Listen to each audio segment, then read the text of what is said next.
Right. So, last week we worked on a bunch of the gold.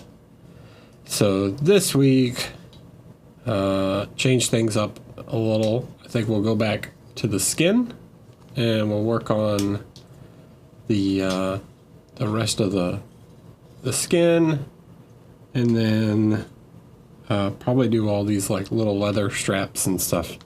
My favorite thing to do.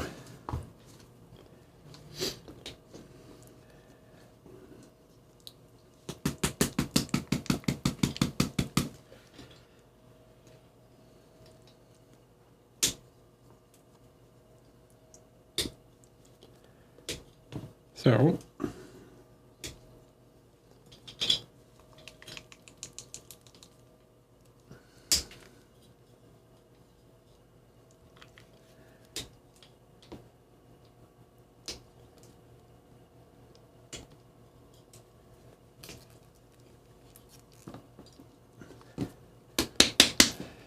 get some of our skin tones back.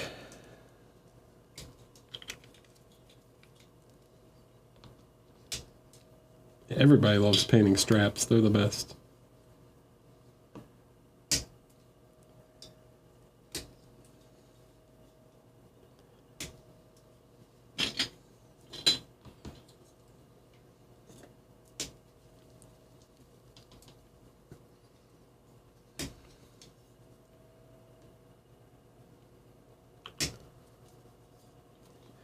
I could. Yep, we might get to his hair tonight. Let's see. We'll see.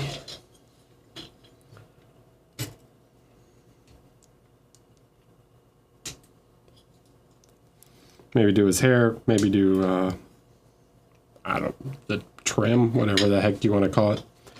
The frilly bits.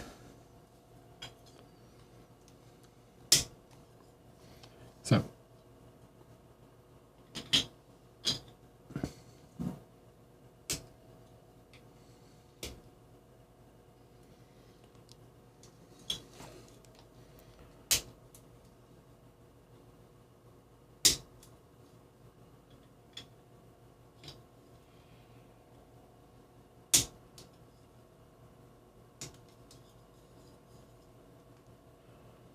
I'm going to start with some of the ground orange. I'm going to paint basically like these straps are not there, and then I'll go back and base coat around them. Get a nice clean edge. So we know that most of this leg is going to be in shadow. Hi, Joaquin. Buenas tardes.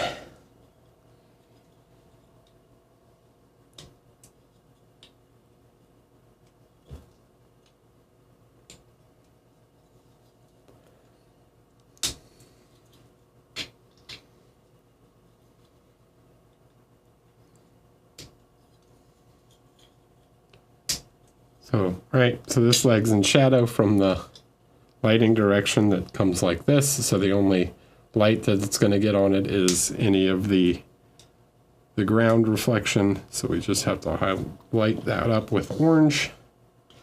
This leg, however, the foot will get some light.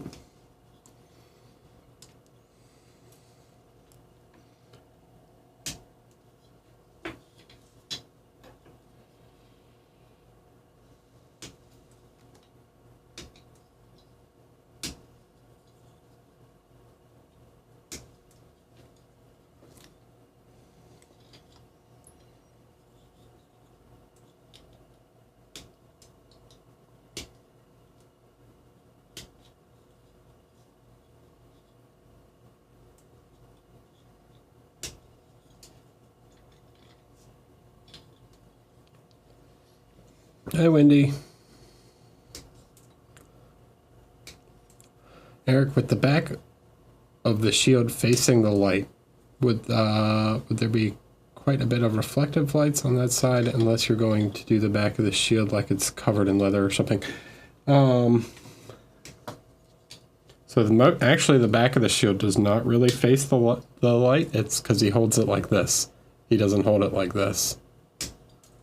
So it's like that. But I haven't decided how I want to do the back of the shield yet.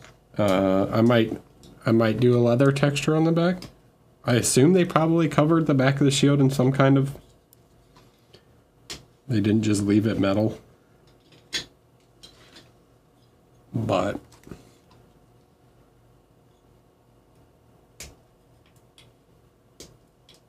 I don't know, someone with some historical knowledge, let me know what they did with the back of the shields.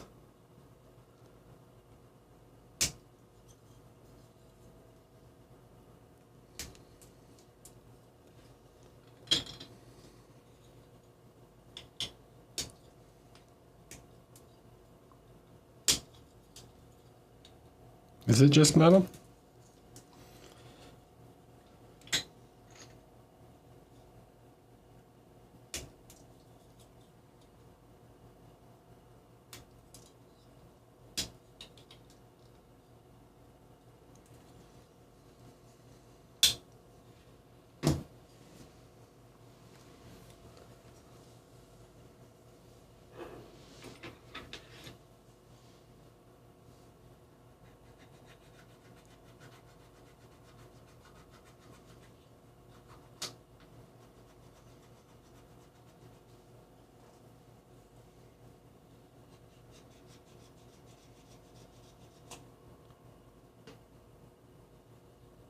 The snapping you're hearing is my roommate clipping, I'm done clipping. So hopefully you don't... Can you hear me filing? They probably can, but it's not that big a deal. He's building terrain. Almost done. Mr. Willie Hahn is coming over this weekend. He'll be over tomorrow. And we're gonna paint a bunch of terrain. We're gonna speed paint some terrain.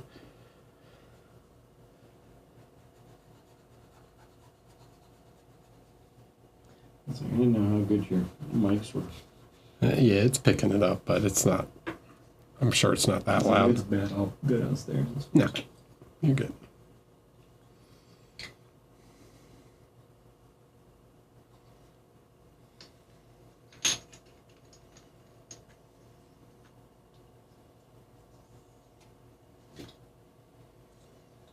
Yeah, man, we're gonna play some Kill Team, grill, Hell yeah. and paint some terrain. Should be a fun, relaxing weekend.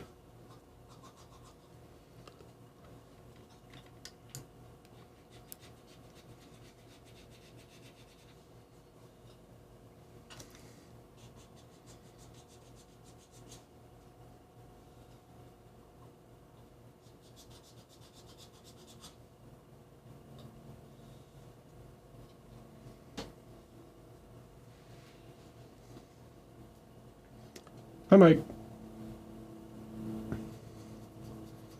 Happy birthday, old man. How you doing?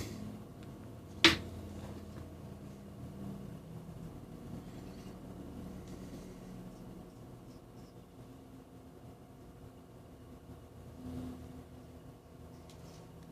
you go out and buy a Porsche yet? Or a convertible Corvette?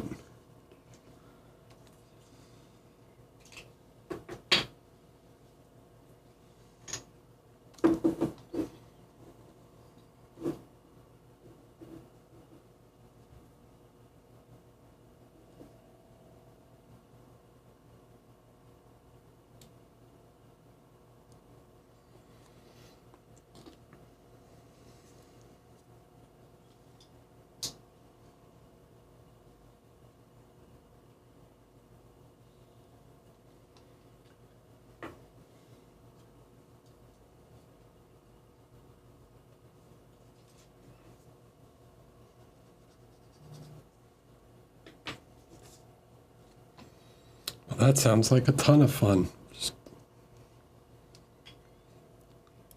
Gotta get a 3D printer? That's cool. Dave's been 3D printing some stuff for us. It looks pretty good. I can't remember which one he has. When he comes into the chat, maybe ask him. I think it's like a 8K or something. I don't remember. Frozen 4K. Well, one of those numbers with a K behind it.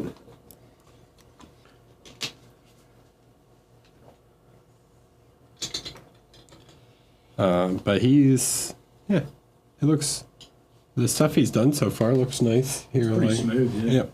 Let me see, I've got one thing he 3D printed. So, like, on this guy, he 3D printed this chain axe for me, and I think it turned out pretty good. Like, I've seen a lot of 3D prints, and yeah, it's got some little parts on the bottom where it isn't great, but like from the top, like, yeah, looks nice and smooth to me. Can't really see any layer lines or anything, and he's not exactly what I would call, like, you know, a 3D printing expert or anything. So for a hobby printer, it's pretty good.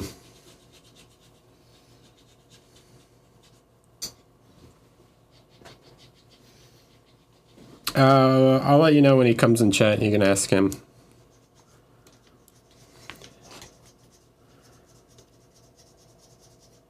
But I think it's the Frozen 8K.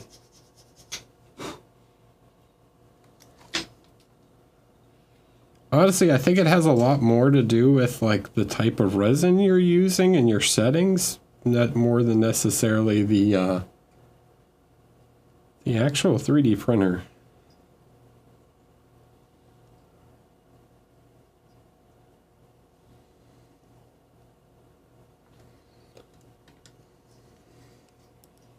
But again, I'm no expert.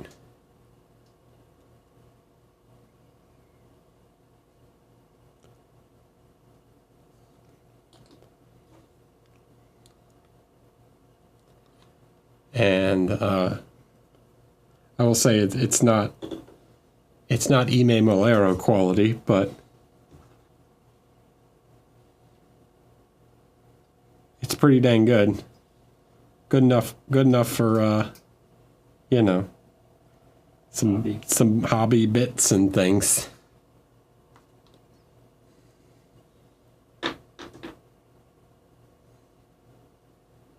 I wouldn't use it to make, like, a master to do, like, a production figure or something, but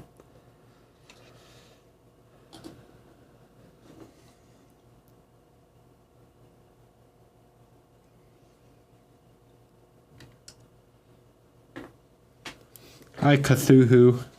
I think life is good.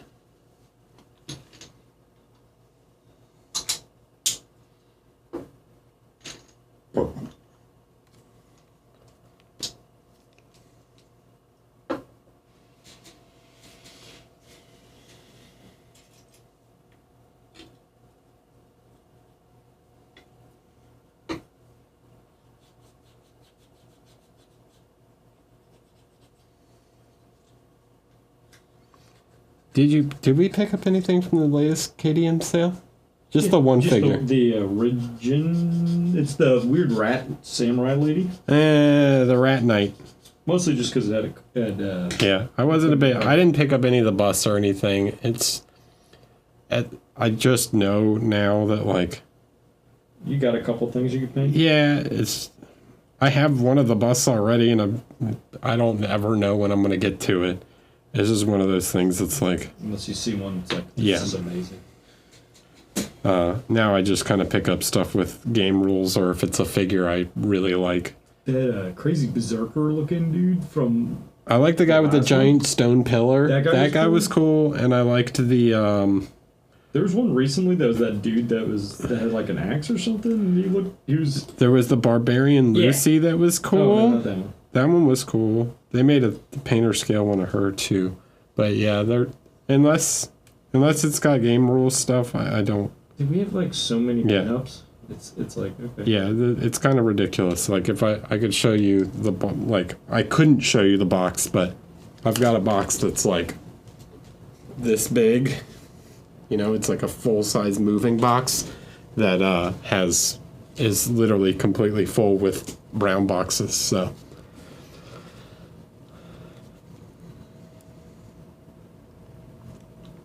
Nostin Stone Smasher. This guy was cool. yeah, he's all right. This guy. I just think he's fun looking. It's just he's different from some of the other stuff they do because there's just so many of the pinups. I mean, not that the pinups look bad. It's just it's like how many pinups do I need?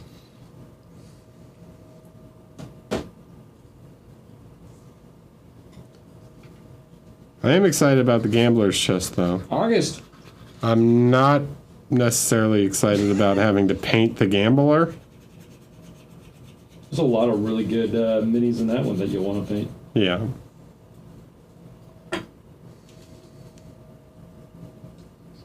Like you gotta just paint a Mad and Mighty Striker. Who cares about the rest? Or whatever that one is. The definitely not guts one. Yeah. Guys, it's not I'm trying to guts. get sued.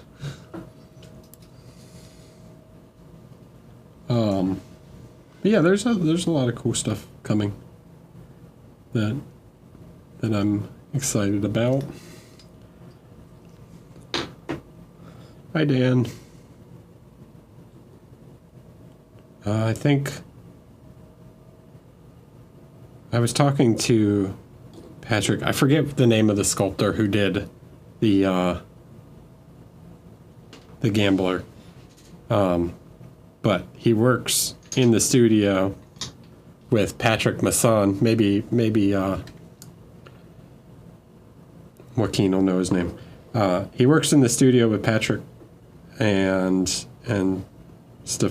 Stefan and Remy Tremblay. He's another French sculptor, like traditional sculptor. And apparently he's a psycho.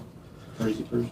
And every single one of those, like he didn't sculpt like 1/4 of that figure and then cast it and like reuse it around the ball. If you don't know the figure I'm talking about, it's the guy. He looks like Atlas. He's holding like a ball made up of humans, and it like he could have easily like sculpted 1/4, like one section of it like a basketball basically, and then like made a mold and gone around. Jacques Alexander Guy-Louis. Yeah. See, apparently he sculpted every single guy individually. He's like, I could have done that, but I didn't.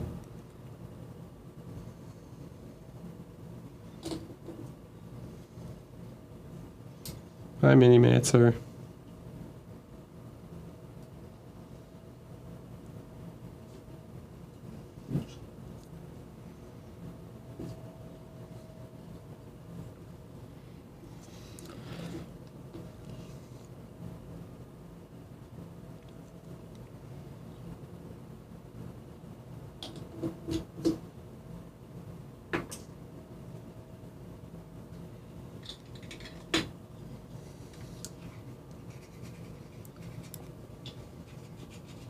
I don't know. Joaquin, how would you have done it? The figure that Topulus just linked in the chat?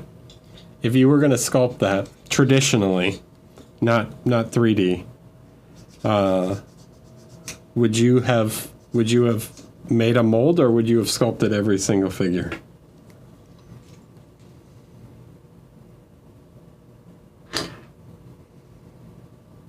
I'm curious what another traditional sculptor's thought process would be, or approach for a figure like that.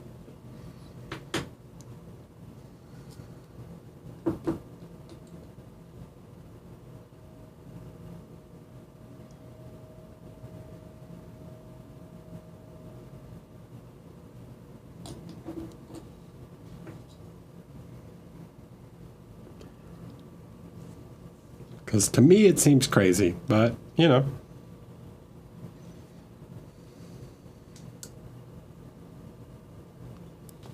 Dark metal. Hi, Danny. The link in the chat. The Gambler. Hola, Danny.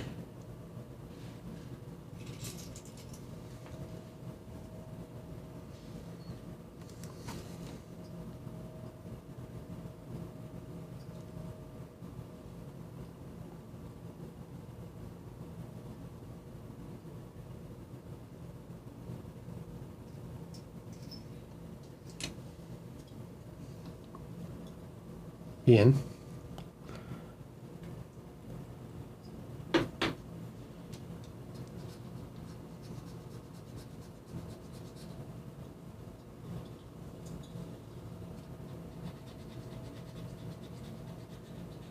Okay, so you would have made reusable components.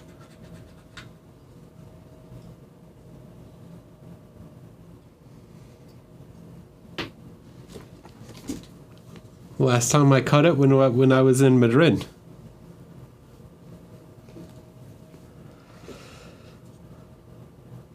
So a year? I think it was during the summer. Yeah.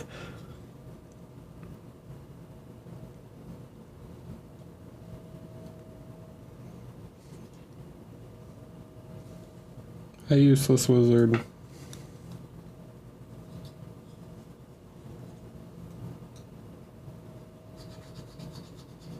Alright. So the big thing here is I just want to get... So I'm actually going to flip him.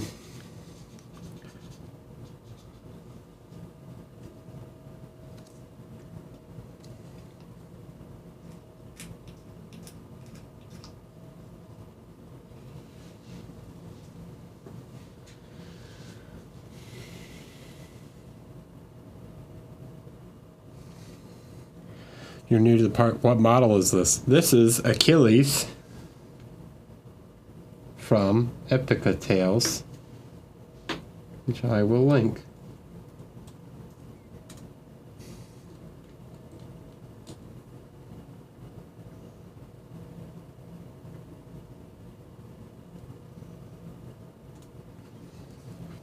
No, I remember the heat.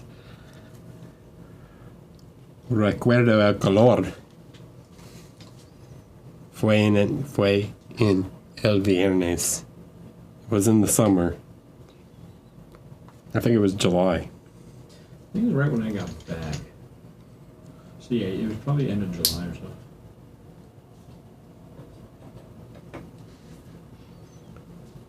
Because Toledo was like 115 degrees, which doesn't mean anything to you, but it's like, I don't know. It's thirsty. Hot.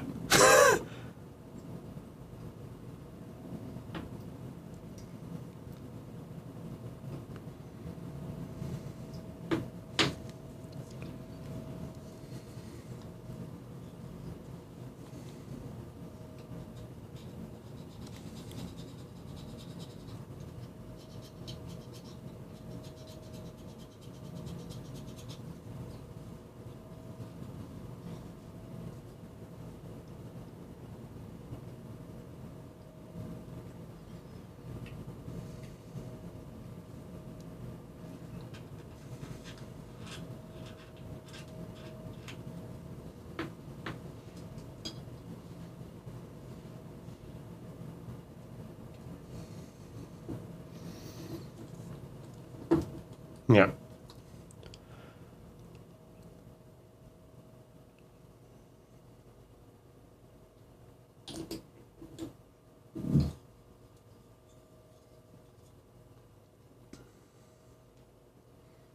It was unpleasant. We'll just say that.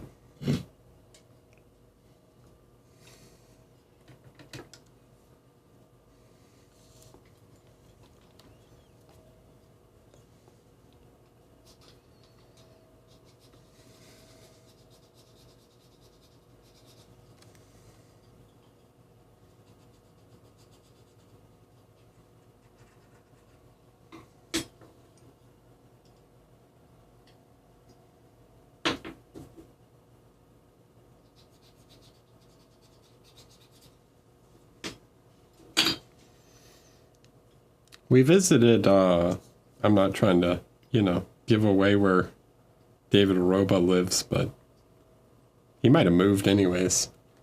He lived in like mountains, like an hour north of Madrid. And it was pretty nice there. The weather wasn't too bad.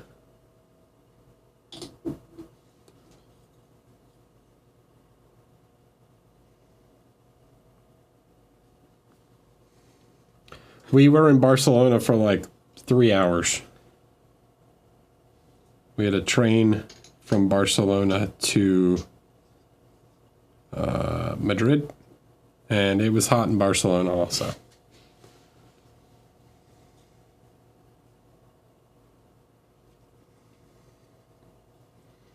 Also toasty.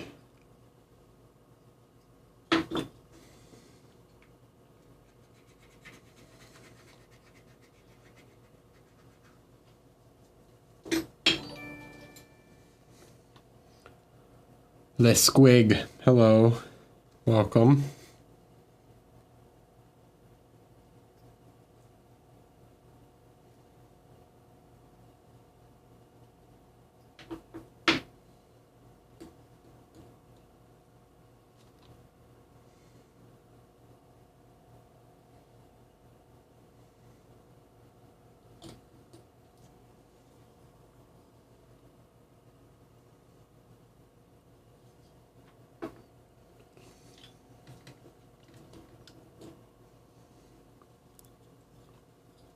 Viernes? Verano is summer. I said it wrong.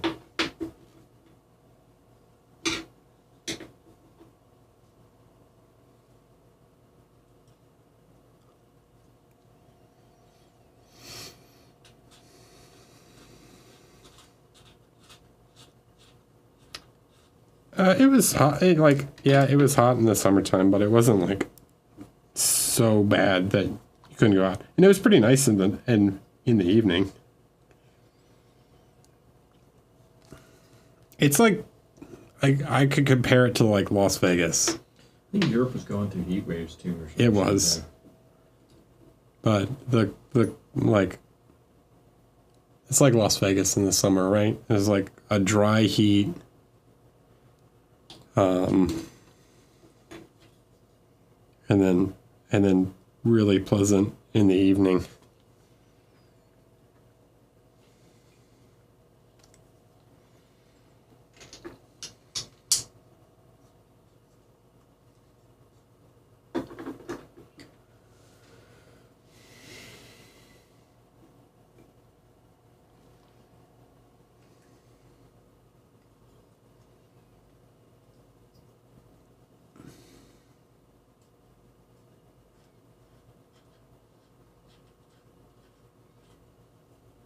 Also, I think it was unusually hot because even the locals were complaining about how hot it was. So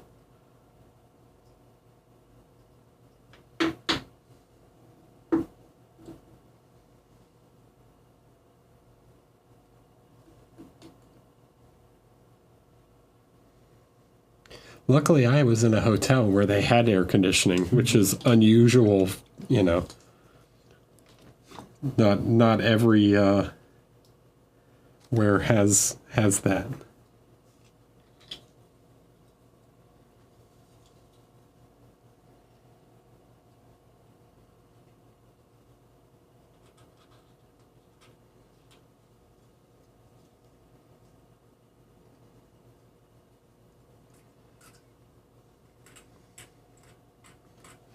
Okay, now.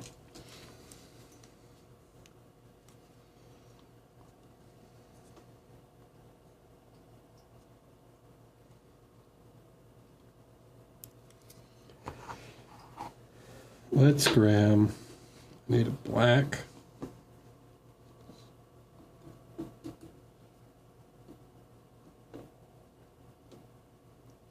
To do some lining.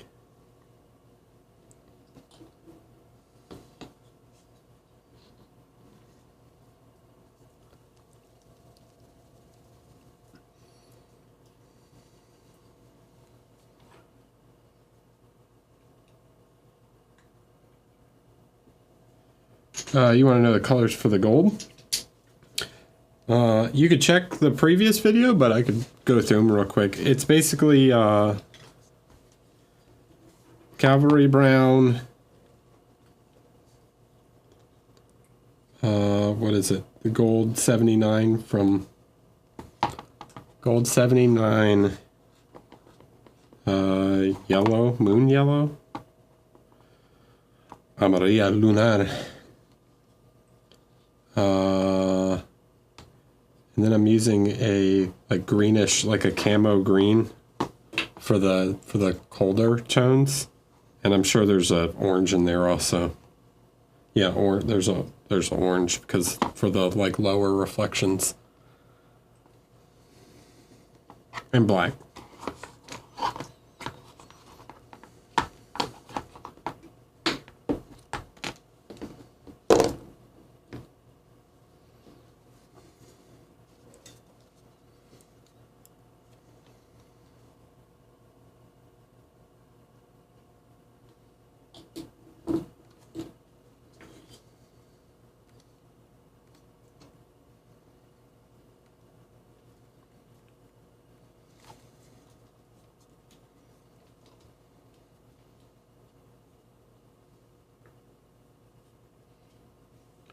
All right, this is the time to try and be neat and refined.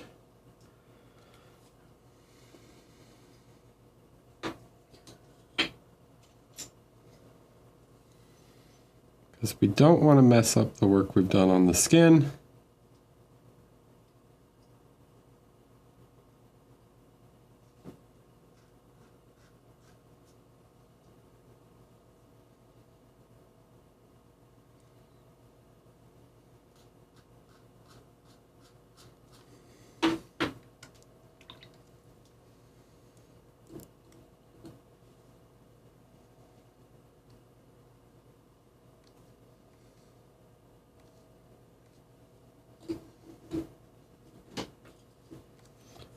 Yeah, red ochre is really good. Warm yellow and golden yellow from AK.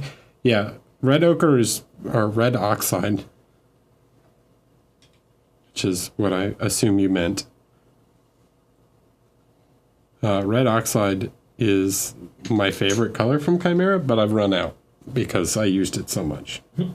And Cavalry Brown is lo mismo.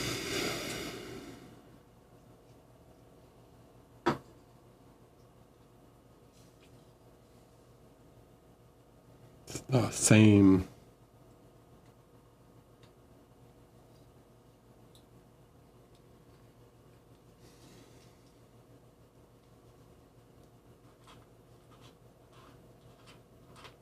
Ricardo, if you see this, send me some more red oxide.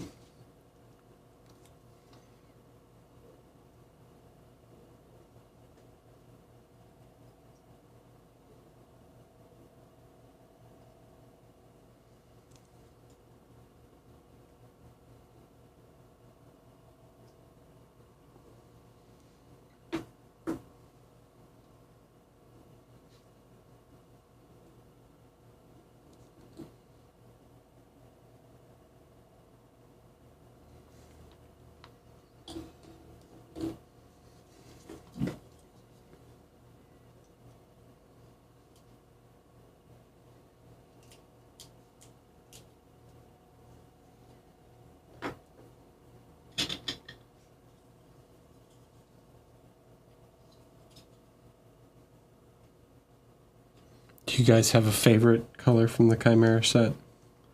From the base set, not the expansion colors, because I know everyone, if I asked what everyone's favorite color from the expansion colors, they'd say Tenebris Steel, because it's, you know, obviously the best.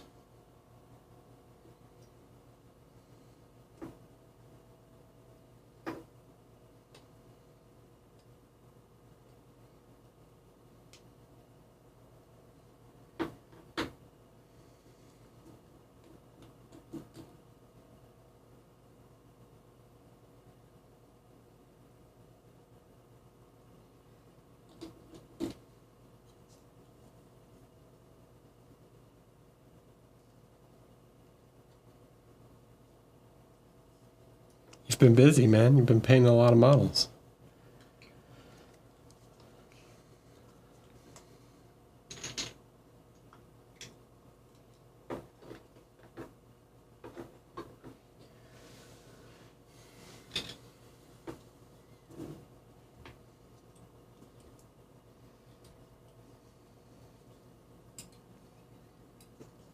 How dare you, Mike? You don't have any Chimera paints?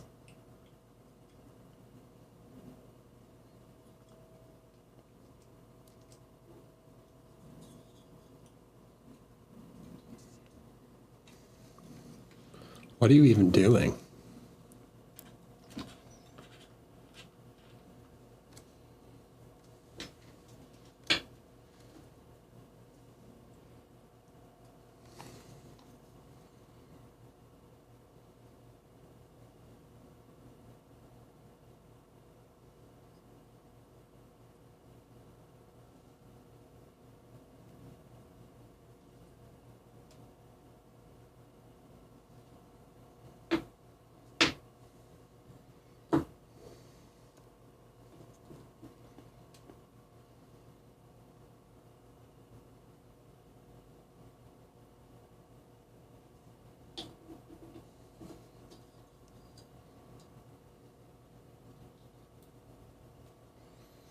While we're here, while I'm thinking about it, I'm going to go ahead and take some of this dark black and just go around the back side of the armor.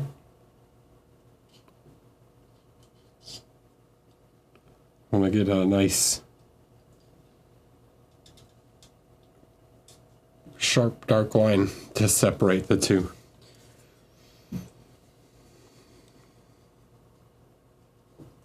You have to be careful with gouache because gouache can reactivate with water really easily. So you need to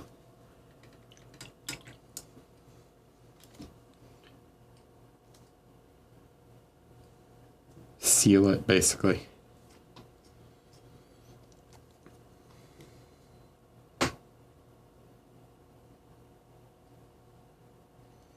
Sunray's alright. It's not my favorite.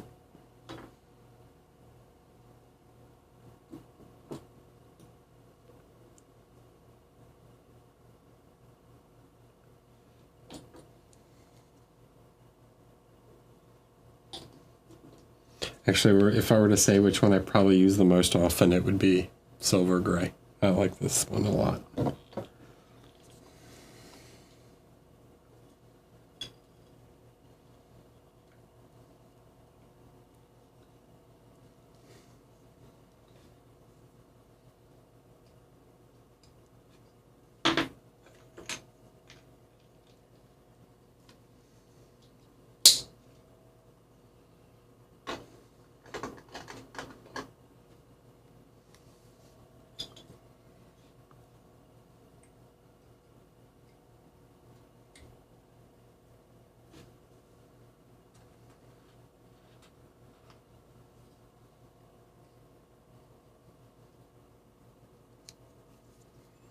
I could be wrong, Mike. If there's like a big difference between, because I guess the acrylic binder in it maybe doesn't make it reactivate. So I could be wrong.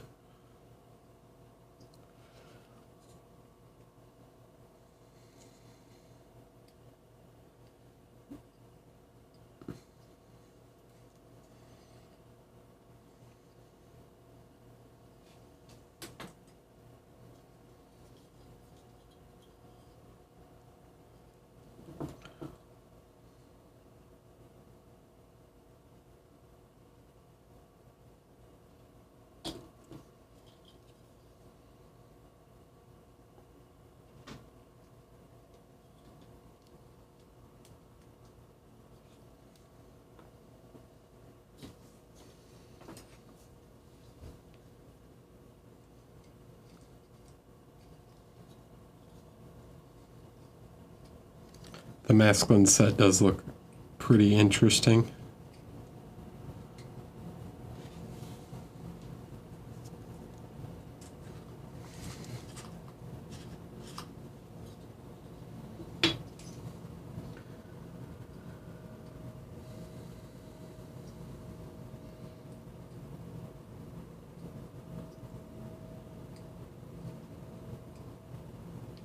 This is my favorite thing to paint.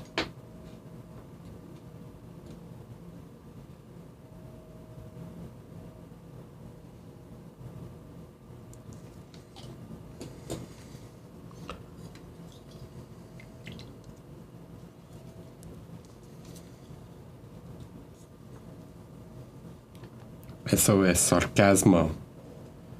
Is that correct?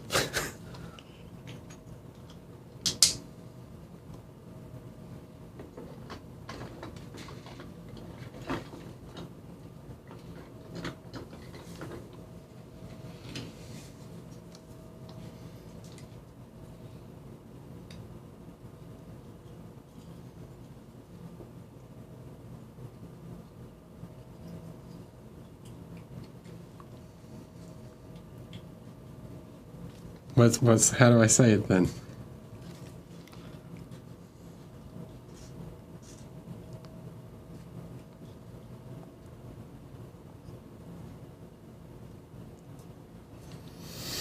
Como se dice sarcasm? It's gotta be close.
Sarcasmo. That is how it's. Tell me that's not it.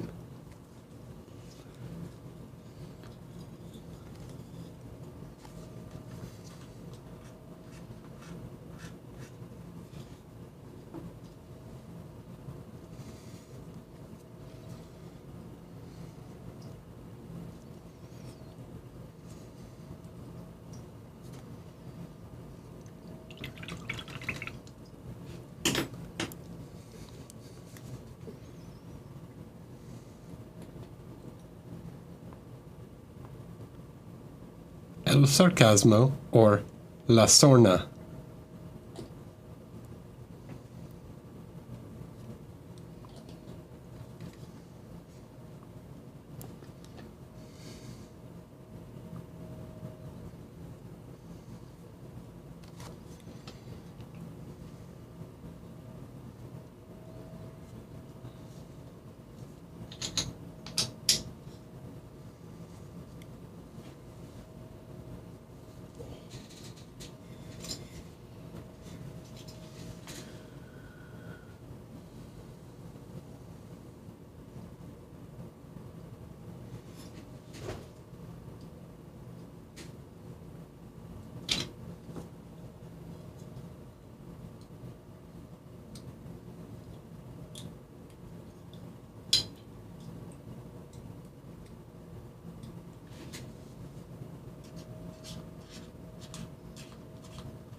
No, I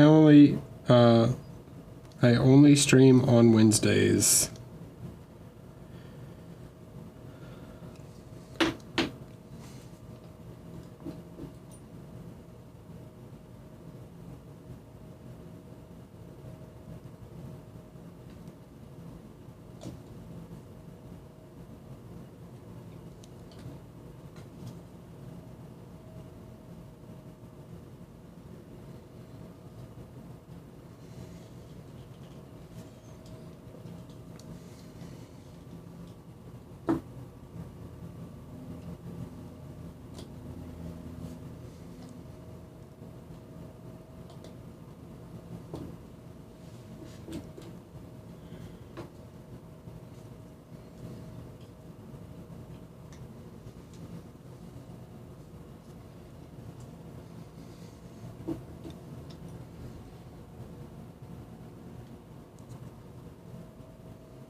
Once a week.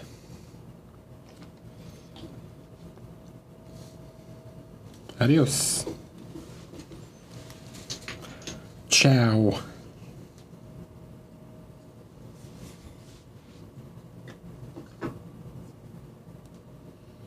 Yeti.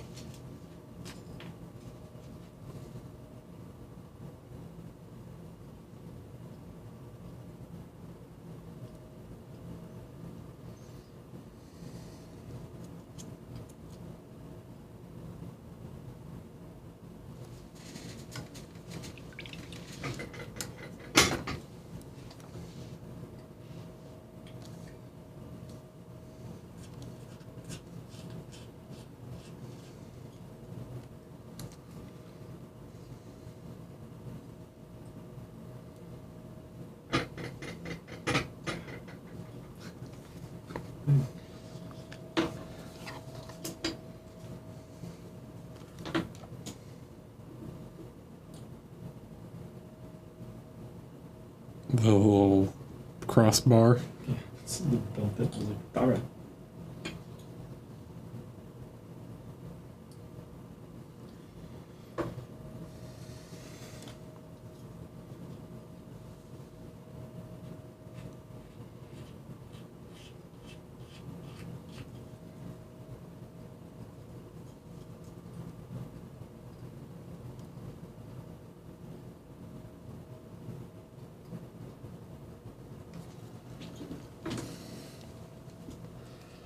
All right.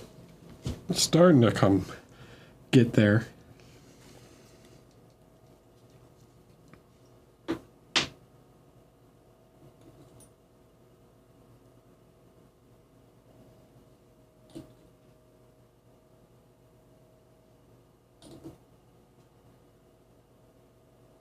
Honestly, I think the reason I don't like painting these things is just because this part takes forever.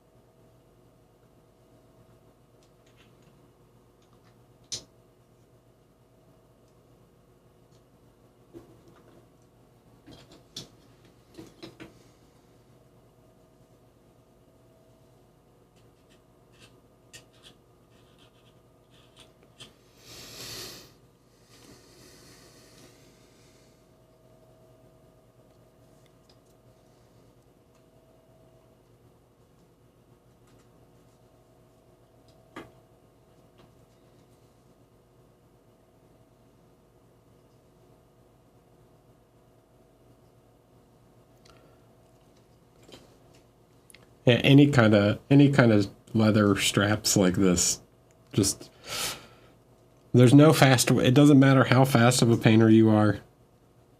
There is no like fast way to do this. You just have to be careful, paint straight lines.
The terrible kids stuff barbarians. Oh, the one.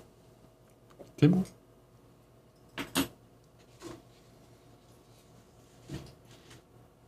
is that you, King, that sculpted that? The one with like the tons of barbarian, the tons of skulls on it? Yeah.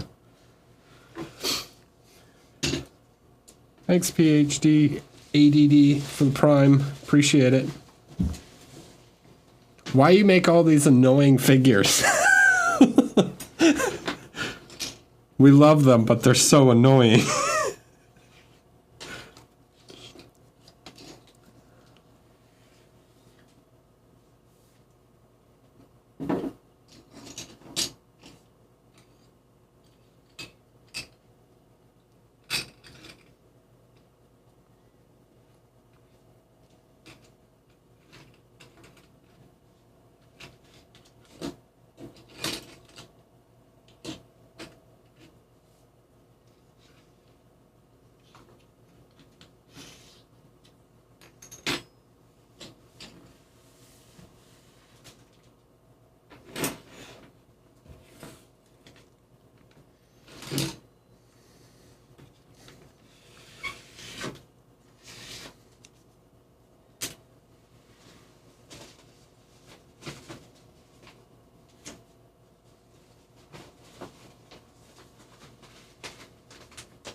So many doors, so many walls.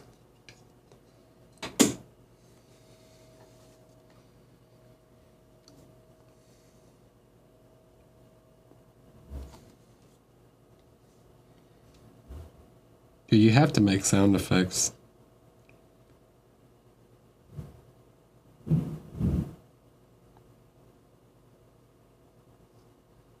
You guys don't make sound effects when you play games?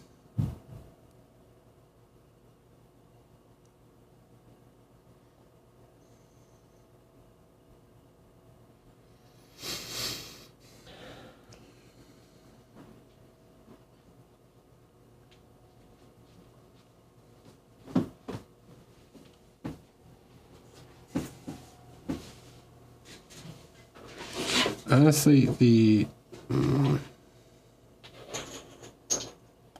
I don't even know if it's worth trying to paint the back heel weave and not get into the legs. Alright, I'll try. I was like, once I put highlighting and stuff on them, I don't even know if you'll be able to really see the skin in between. But we will give it a shot.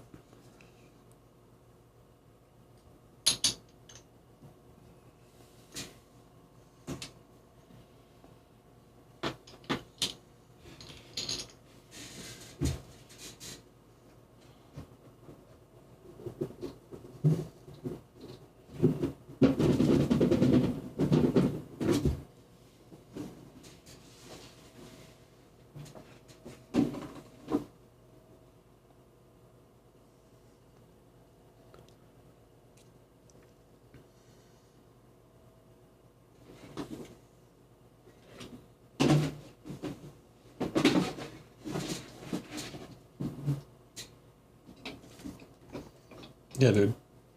This is some of the coolest shit GW has ever made. Like, it's so, like, silly, but, like, super satisfying.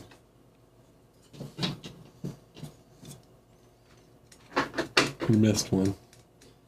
What the hell is that? What is it?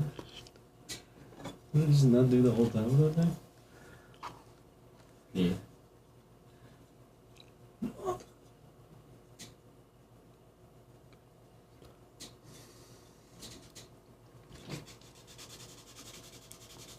Called out.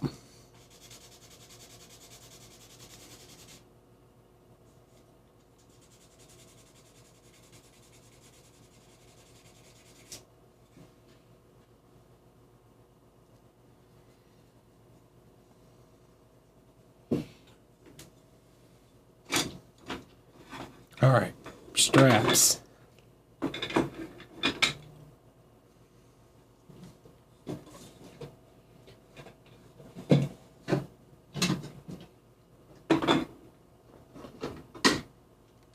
think I got most of them. I think I messed up this one a little bit though.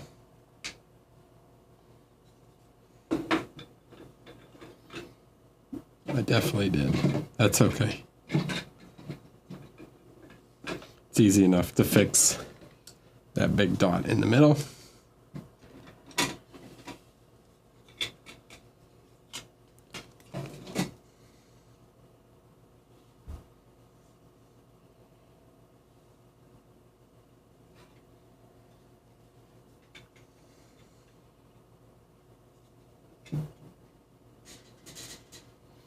Clean it up just a little bit.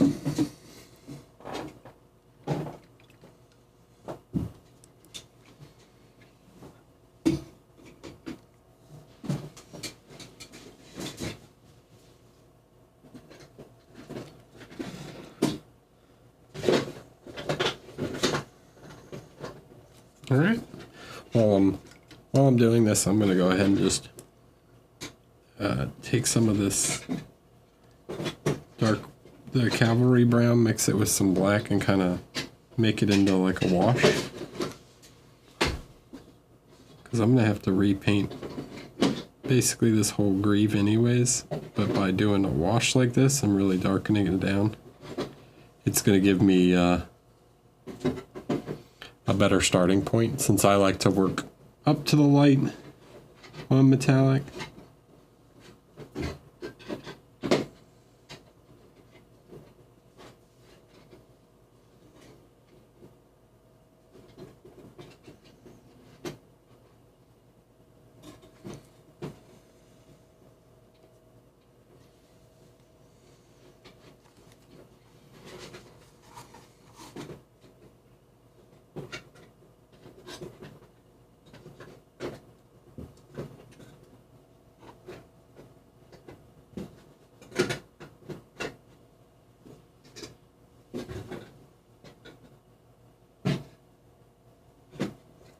Okay, so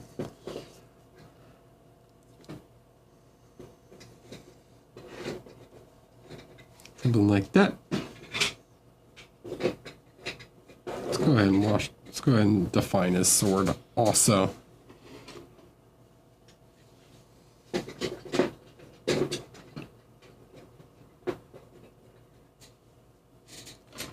I'm sure you'll get to see it at some point.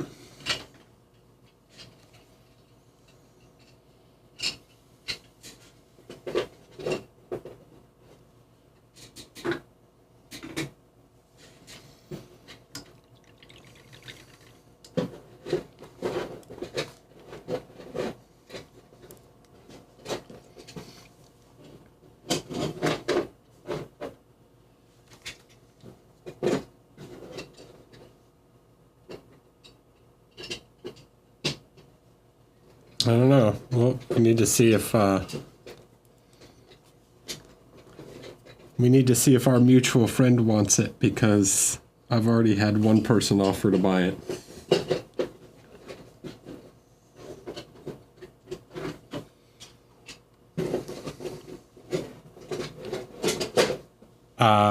It is a box art if Joaquin wants it to be.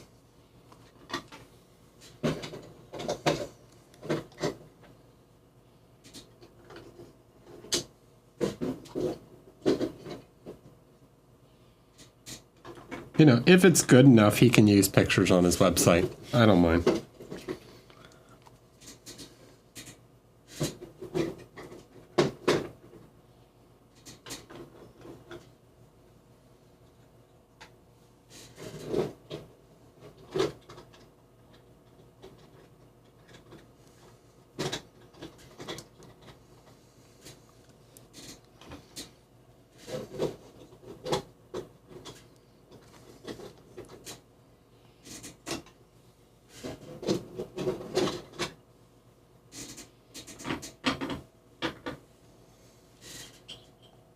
Okay, if it's good enough for Wendy.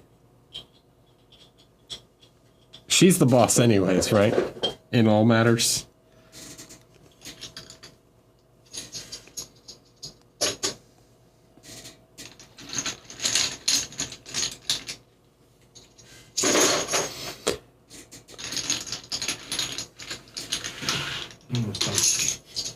You're good. Just 1,000 of these caps.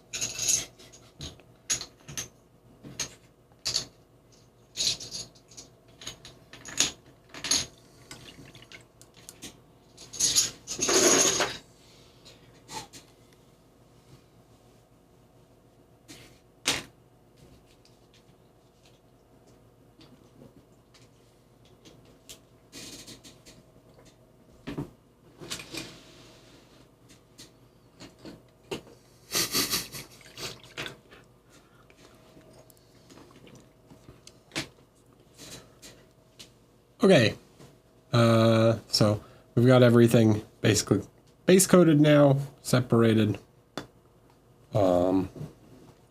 defined. There's a little work to do around the hand because I need to define all the fingers and things, but that's very small.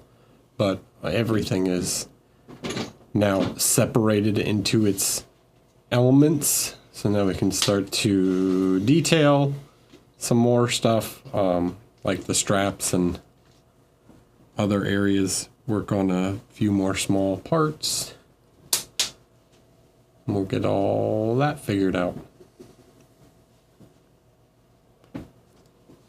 Yeah, the sword, I always paint anything like that's far off the miniature later. Just because I worry about like knocking it or touching it too much, damaging it. I have definitely like broken things like that before, so just from bumping it. So I know I typically paint weapons and things at the end.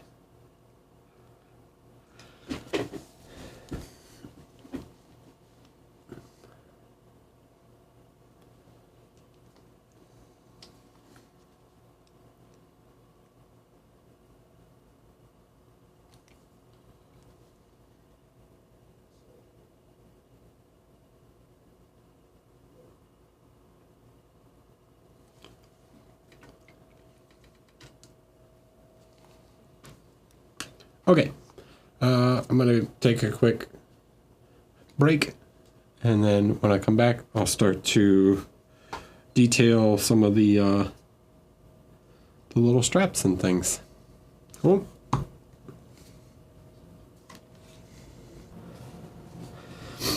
All right, I'm back. Hello, hello. So now we get to do the same thing we just did, but this time we have to paint. It's a little easier because now we don't have to paint around everything. And now that I'm looking, just need to clean up a couple little lines.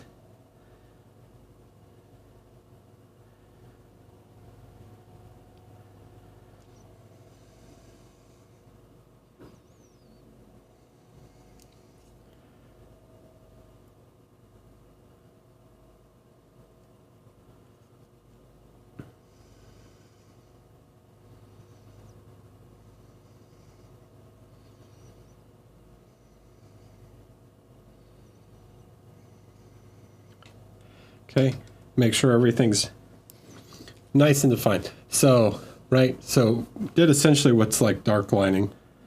So made sure all of these little lines are right on they go around, they touch part of the skin, basically dark line around the skin.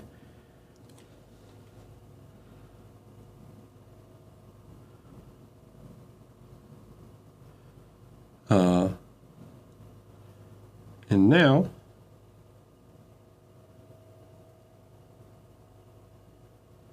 right, so now when we start highlighting, applying lighter values to it, we're going to grab a little mix of our two browns to start our kind of leathery tone. Okay, now you can kind of use a bit more of the side of the brush so that we don't want to paint let me get on camera. We don't want to paint the dark line, right, that separates it from the skin. We just want to paint the raised part of the strap.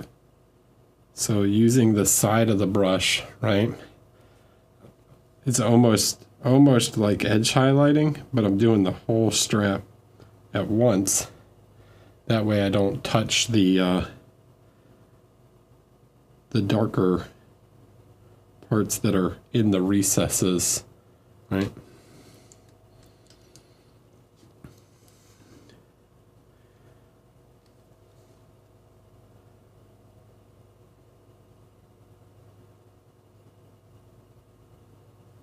And while I'm doing it, if I notice any part that didn't quite get dark lined,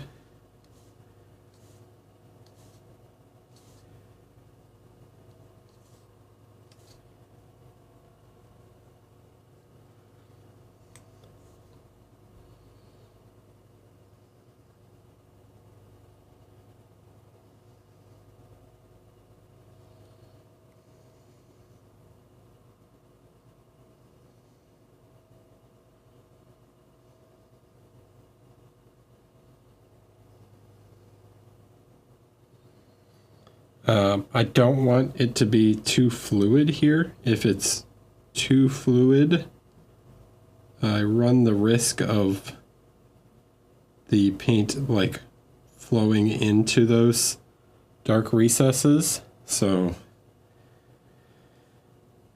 I can take a little off of the brush on the paper towel. Hi, Reedy. That way I'm just hitting some of the raised areas, right?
Take your time at this stage.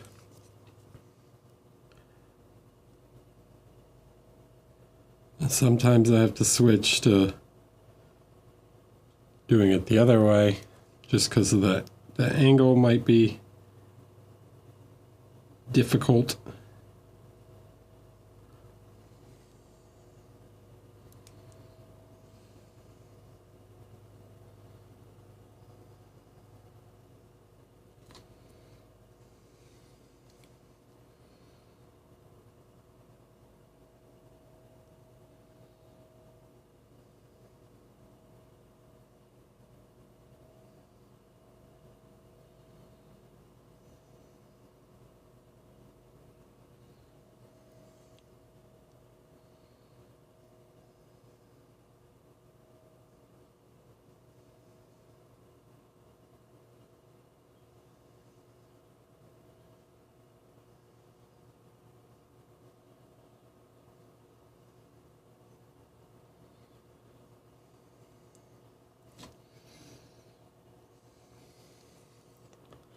That just comes with practice.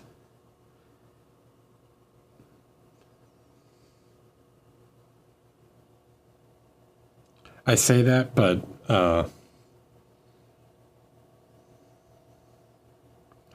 my roommate would argue that it's natural skill to have steady hands.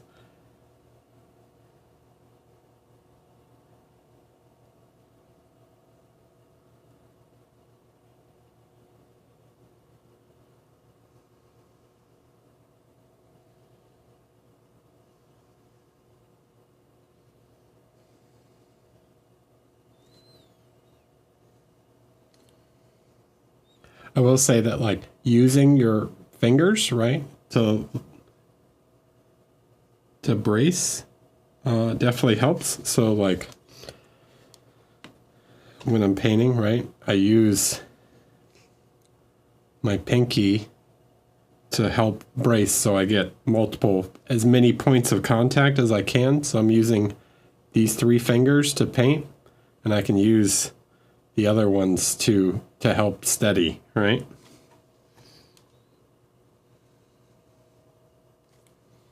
So, like, placing my hands in a way. Also having your elbows, like, right, if I sit back, like, you can really is a thing with cameras, is like, if you ever watch anyone do photography, they'll basically tripod their elbows into their sides so that they can hold the camera more steady. The same applies to painting, right? So tucking your elbows, wrists together, and then finger, like pinky, on your using your pinky to help steady. You get a lot of points of contact.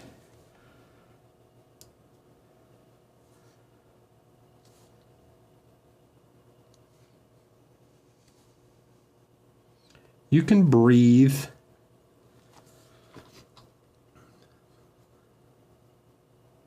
I can sit here and talk and still do it.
Hi, Vince.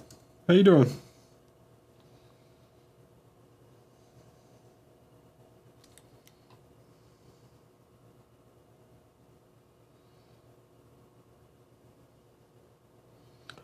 Mr. Vincey V.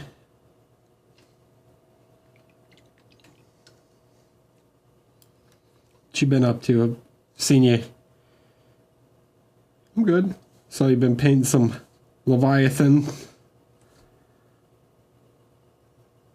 Painting those cool new Terminators.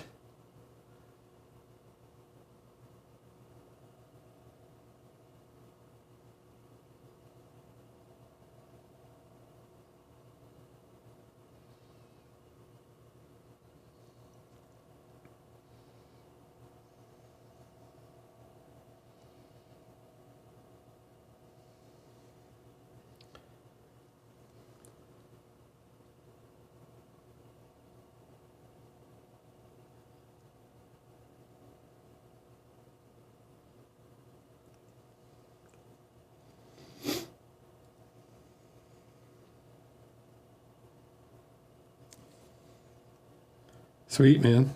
I'm excited to see what you bring to Nova. Been working on a few little, my Death Watch here and there. Got a couple Space Marines. Let me see some dudes I converted recently. There's my guys. Got my Death Watch.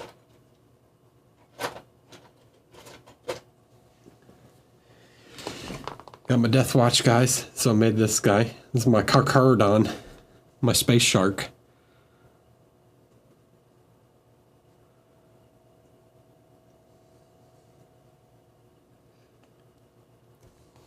And then I made this guy. This is my Sons of Medusa.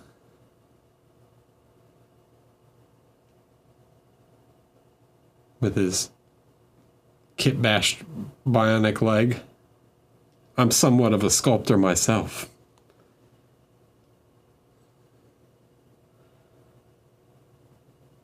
And then converted his arm and filed some cog things and yep. So I've been playing around, goofing around, get my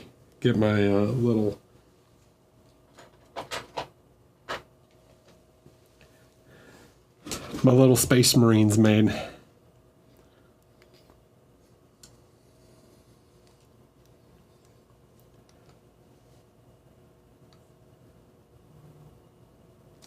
I don't think it's an accident. I'm building up to it. I got a plan. I got my do my 10-man intercession. I guess they're called a Fortis kill team in what's called their intercession squad for kill team the game.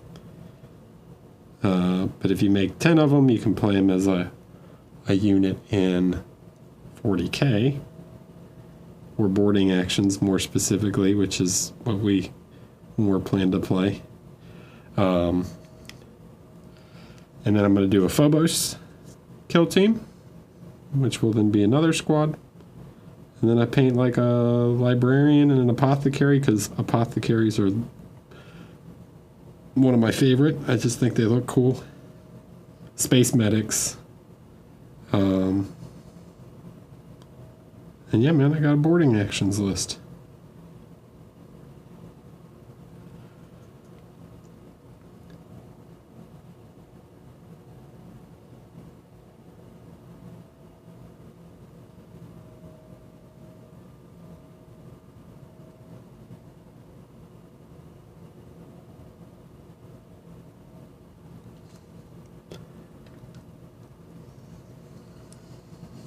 All right, so now that I've edge highlighted this, right, I could come in and fix this. This line's a little thick right here. I don't quite like how thick that line is, but I know that I have to still do a bunch of edge highlights, which means I could easily like mess up the skin.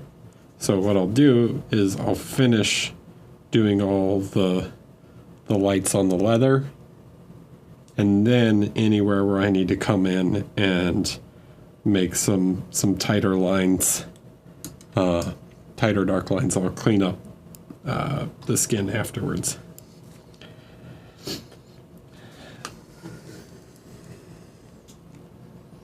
There is no need to accidentally fix something now, then accidentally screw it up and then have to fix it again, right? Take it in steps.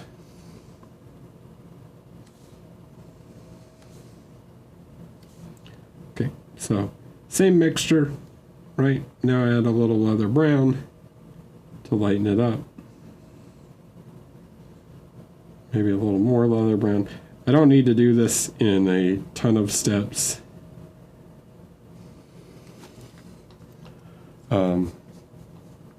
Okay, so same deal as before. I want to make sure I'm getting a nice thin line.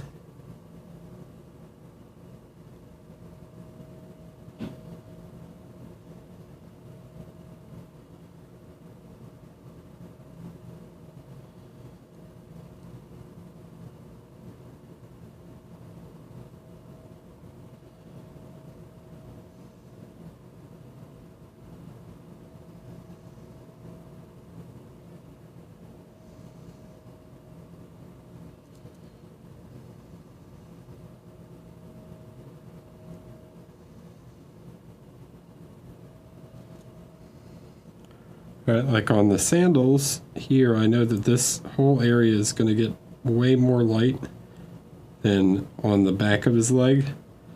So I'll cover the whole strap.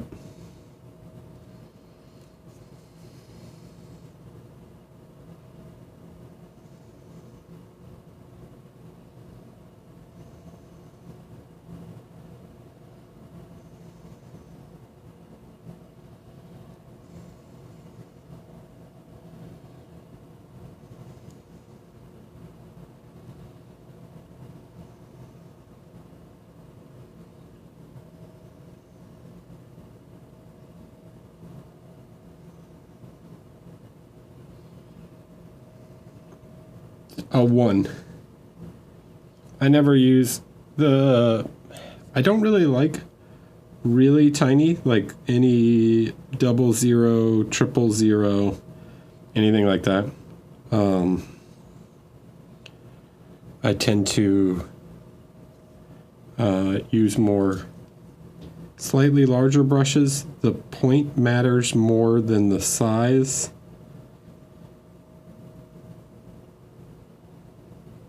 And I often find when trying to paint long straight lines like this that the really tiny brushes dry out really fast. The paint will dry out on the bristles, and then it just becomes really difficult to paint a line anyways. So something like this is a 0. This is an old 0.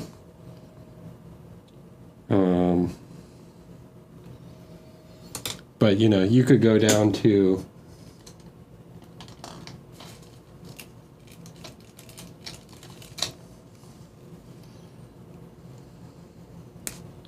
like this. This is useless.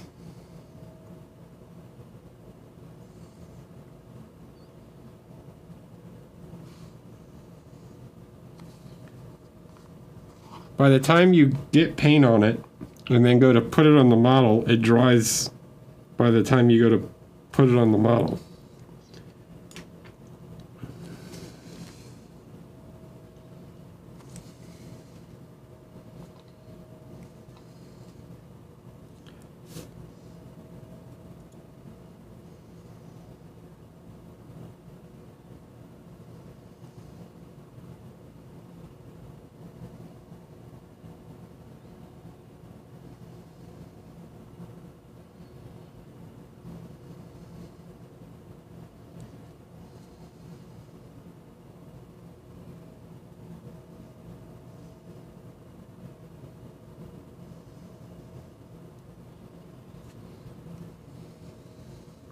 zeros are still useful. It's like triple, quadruple zeros, anything like that. Anything smaller than just a zero, I don't find any use for. But a lot of the times I paint with like this. This is a 4, which is Artist Opus 4, which is really more like a 2. So like a 2 or a 3 is like my favorite size.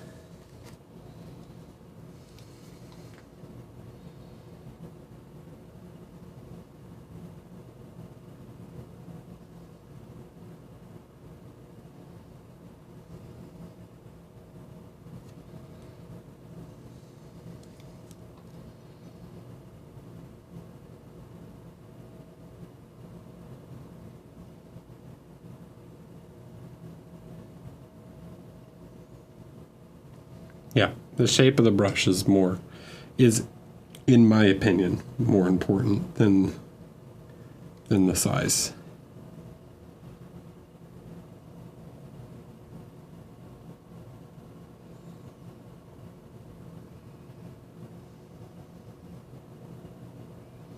It's not about the size, it's how you use it, okay?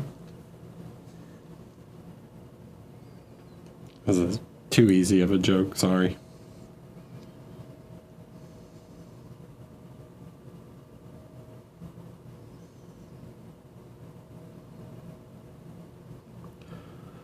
Low-hanging fruit.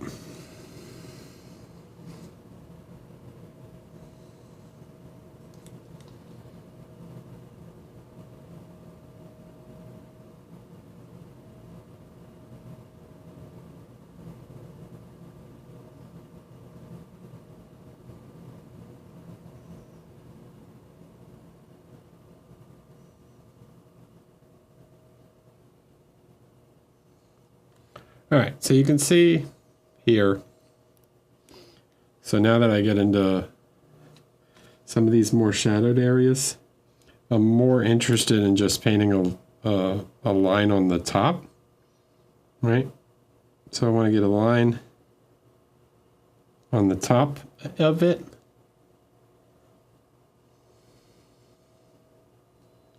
And then a line on the bottom.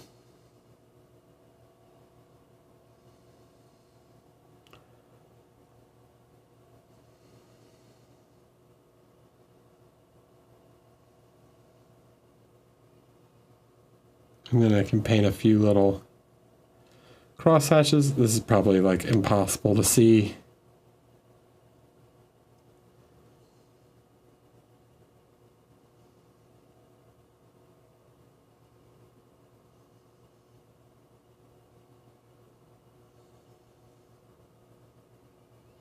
Let me jump up in light here.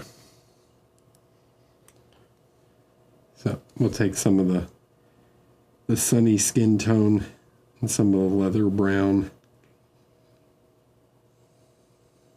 Okay, so the end result is I want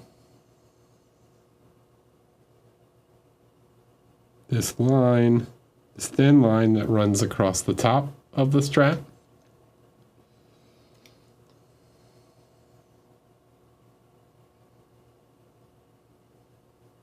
Right, something like that. And I want some of that line that runs across the bottom. So you get this little bit of shadow in the middle of the strap. Then I can place some little nicks and cuts in the leather. That's going to make that leather feel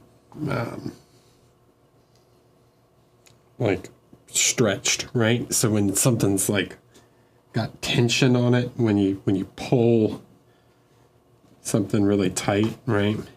So like I take a piece of fabric and I pull it, like, and you pull it, it starts to bend, right? So you get a curve in it. So you pull it tight and it gets this curve. And then so you get a line on the top, right? And then as it curves in, you get a light on the bottom also.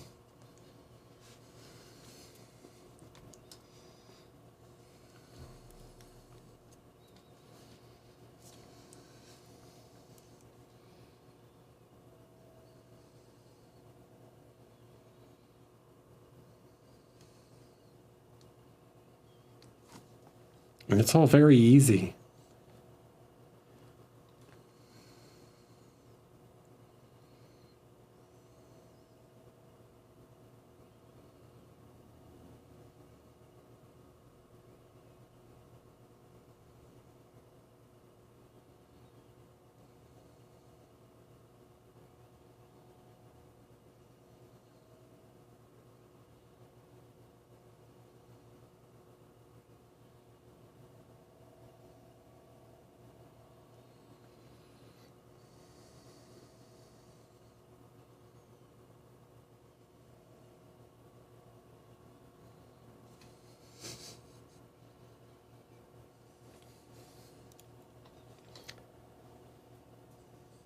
Sarcasmo.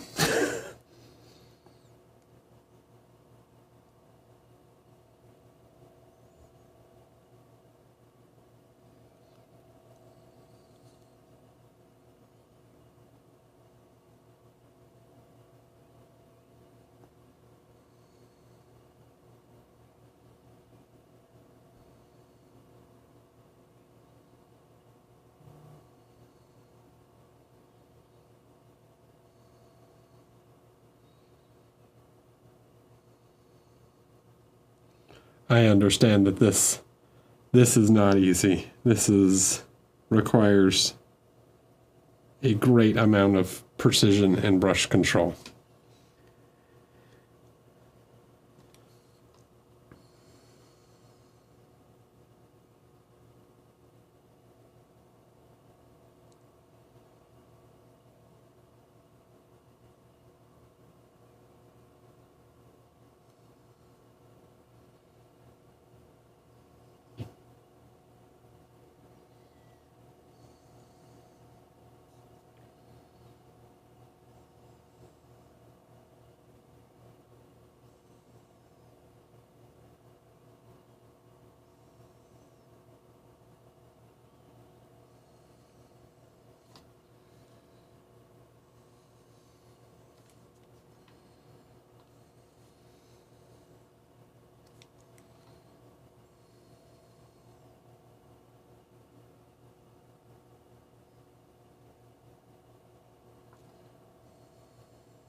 Limando Farm. Hello. What I will say about doing this, though, is when you get that double line, right? You get that highlight on the top and bottom. The thing that does do is it creates a lot of definition for the strap, right? So you've got, ideally, what you have in the end. Let me see if I have something. Right. Just grab a piece of this. Right. So in the end, you have a leather strap. I'm not going to be able to paint on that.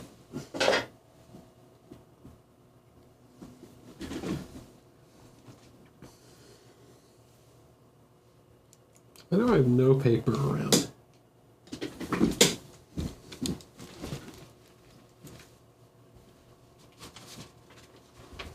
Okay.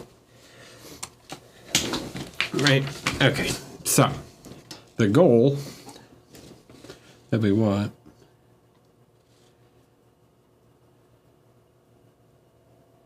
right.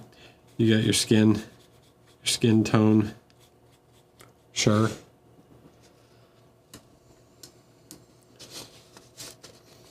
right? Then you've got your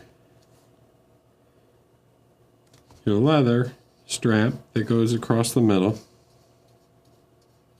right? So if I just did that, there would be like no definition whatsoever. So instead, we create a really strong dark line that goes above the strap.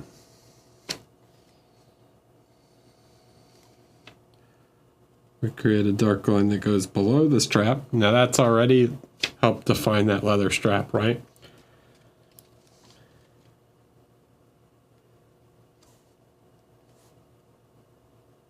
But then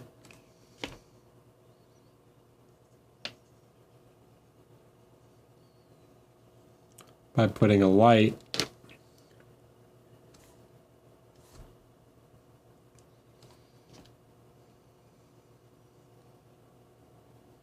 right, you put a light across the top,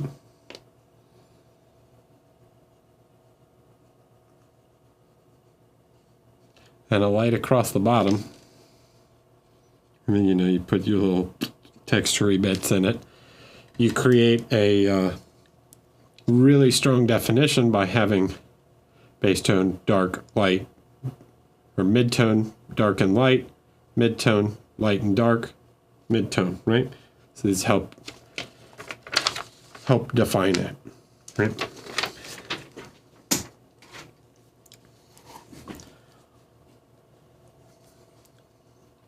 It's all about the definition.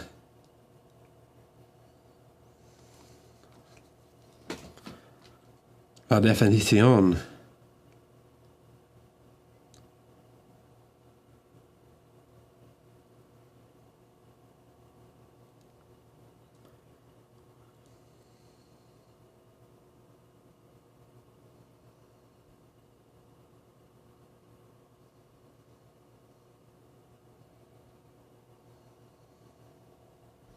Because what we paint is very small, and what looks readable at this scale, right? So you might think that these straps are pretty readable at this point. Well, you're looking at it super zoomed in. What happens when I do this? Now they're gone, right? You can't read the individual straps anymore.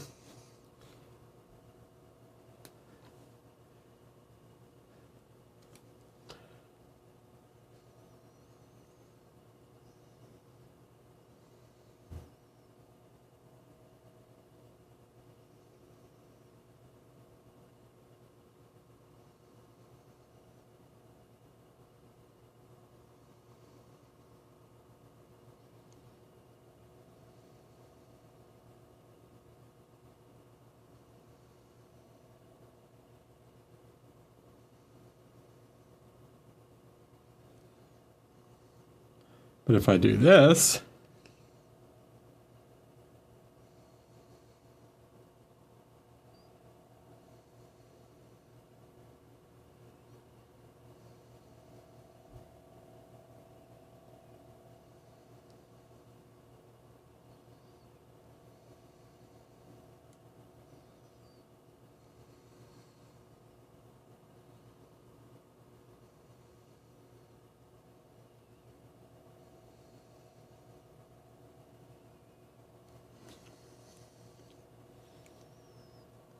okay, now you can start to see them again.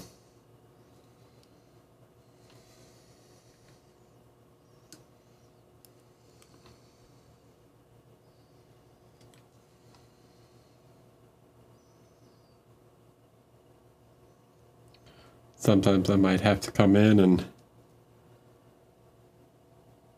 reinforce that bottom line, right? The shadow, the belt, the shadow underneath the belt.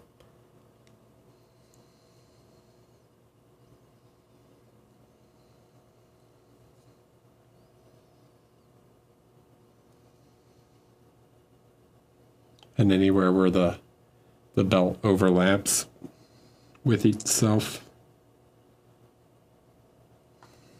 But it's way more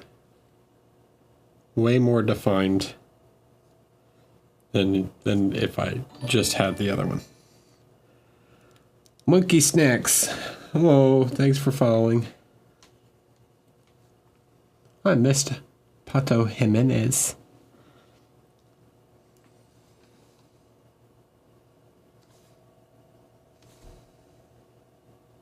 Sorry, Pato, if you're still here, thanks for following.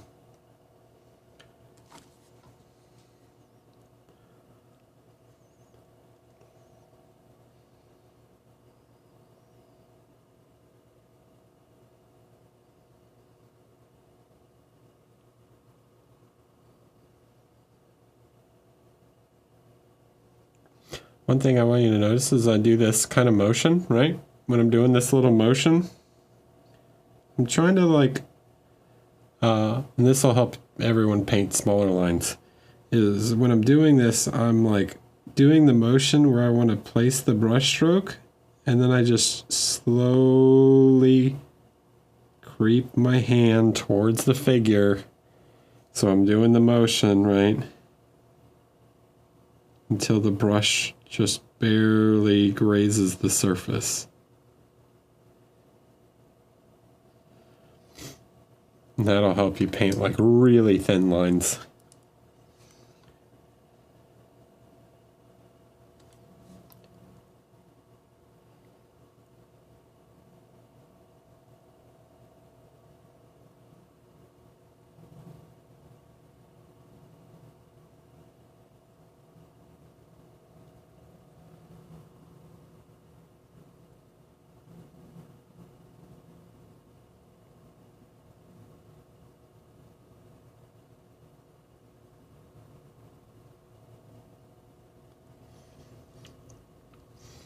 I've talked about this with fur, but I can demonstrate again, right?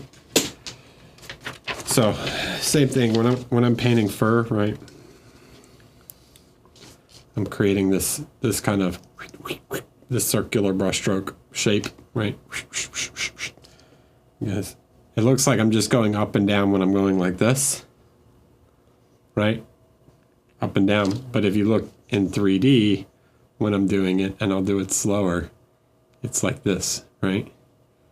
I'm doing a motion where I'm creating a circle, but like this, it just looks like I'm going in a line, right? So as I do that, you get more comfortable with that motion. Take some paint and show you, right? So I get comfortable doing this, and then I slowly approach the surface, right? Until I just meet the surface. Then I can start to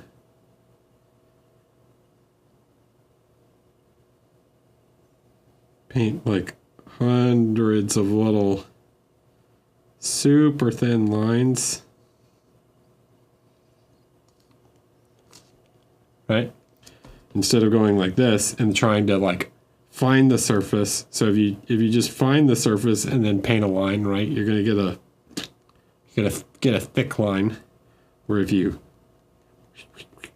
find that distance, right, you just find that distance, then you can paint like super thin.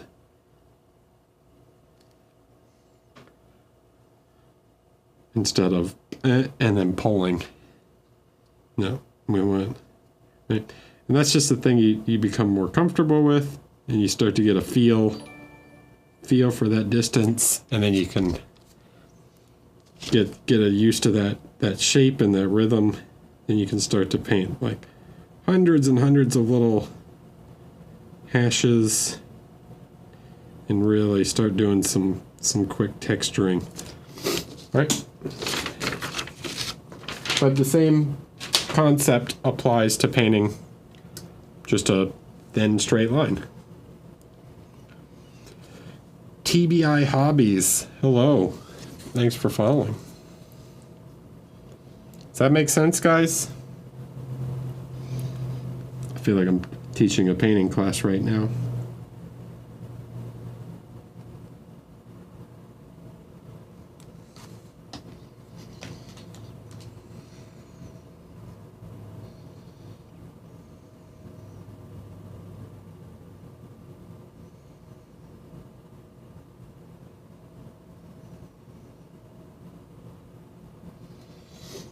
That'll be $50, please. That's pro tips. You're not gonna just get that.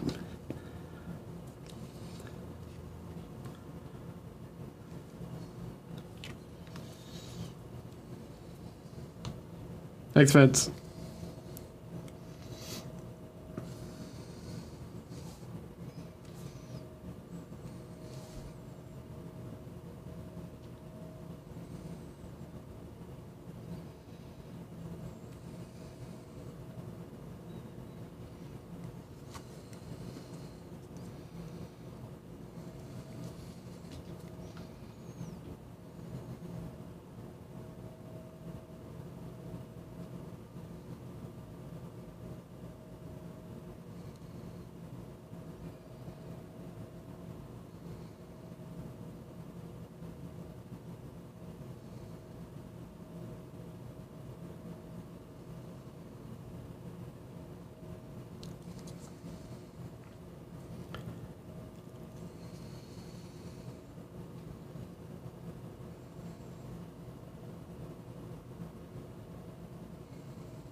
I recommend everyone to actually practice that on a sheet of paper, though.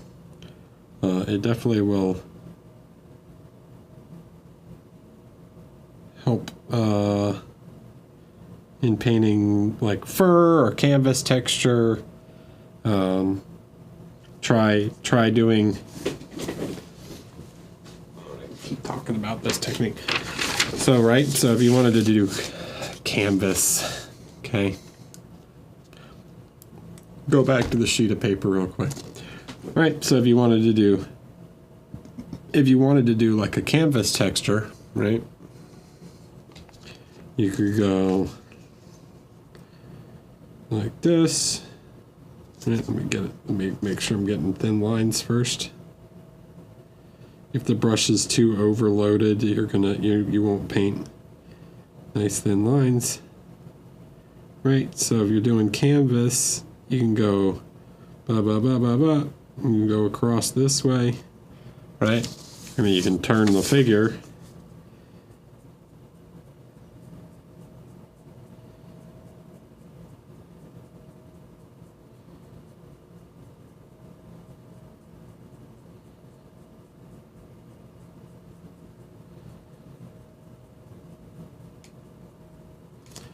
Paint hatching that way, right? So you cross hatch.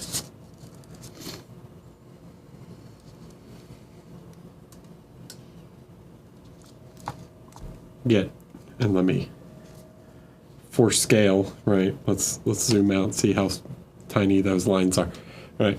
So if you want to do canvas, you do something like that. And then if you wanted to do hair, like if you're trying to do fur is slightly different where you need to like, where am I? I'm up here. Okay.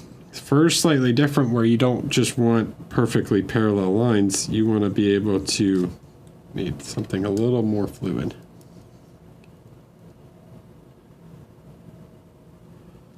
Right? You don't just want perfectly parallel. You want to change up the direction. Right? So as you're painting the lines, you're also creating some variation in angle.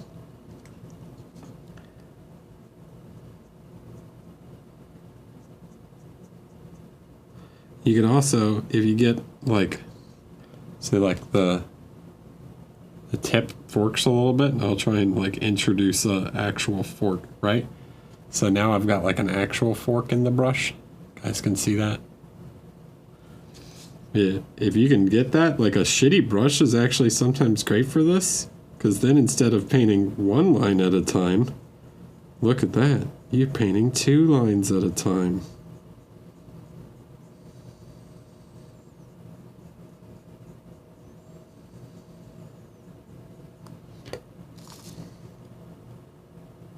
Wow.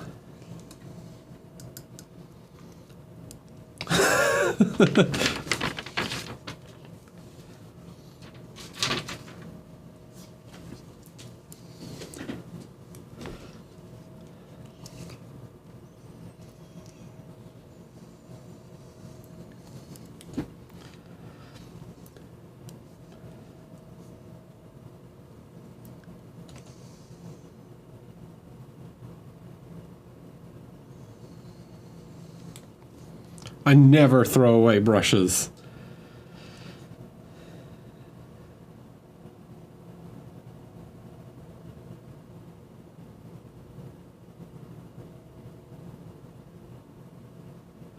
An old brush always has a use.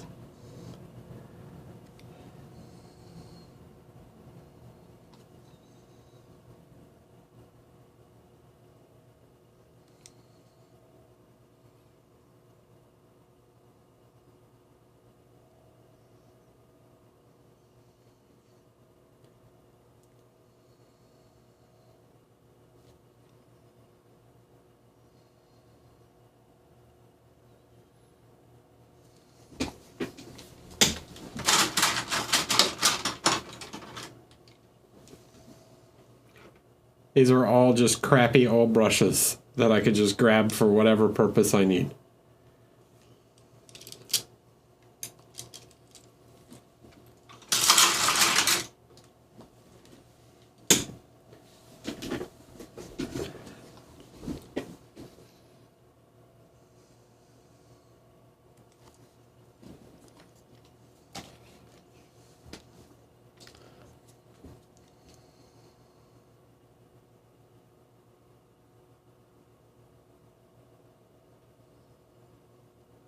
Maybe they're a dry brush, maybe they're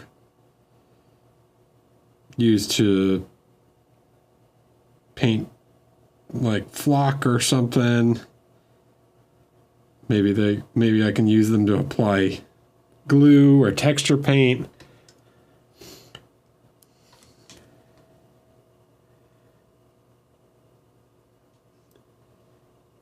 Water effects, whatever you need. They always have some purpose. And then even when all the bristles are gone, you could turn them into a sculpting tool. The handle is still useful, so you could make some file down a pen or a brass rod and make different, file a brass rod into a sculpting chisel. And then just glue or wrap that onto the end of a old paintbrush handle. And you got a sculpting tool.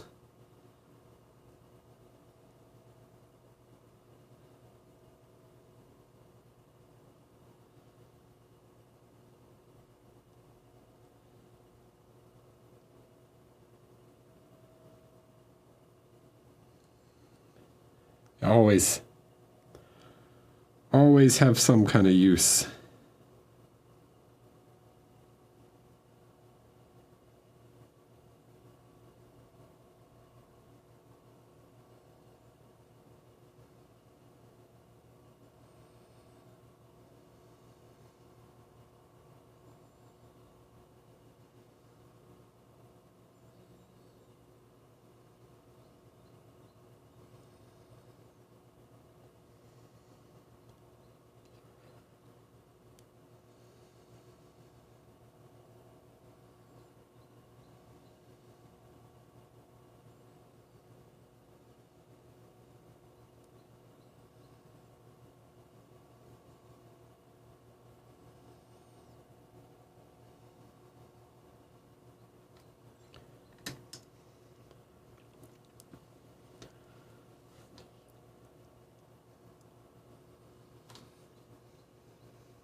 Okay.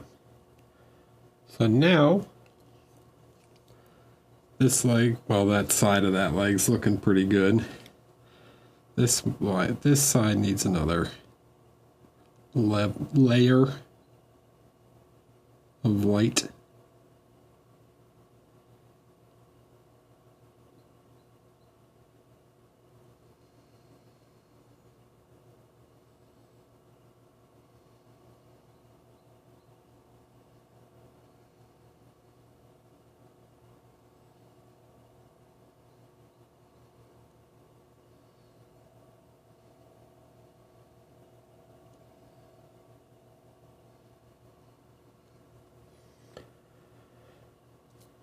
Right, then we need to bridge these.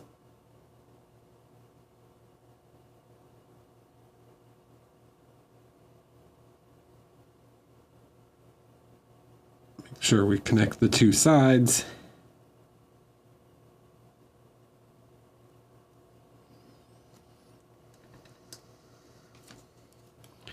Because it still looks like a bit of a mess back there. So I'll try and get a camera angle you guys can see this.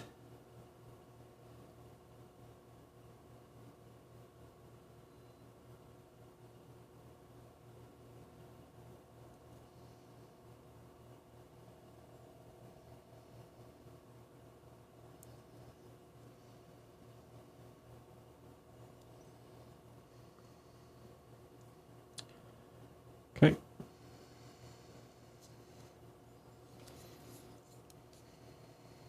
Yeah.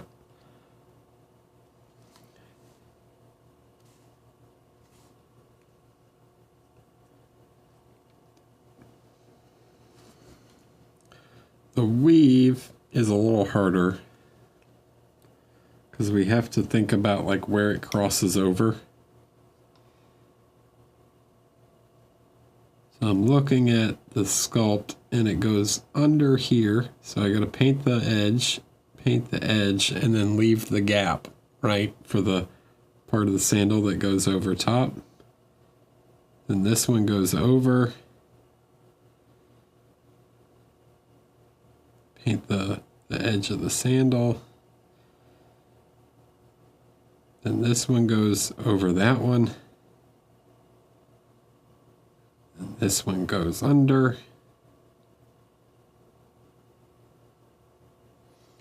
It's very tiny lines, but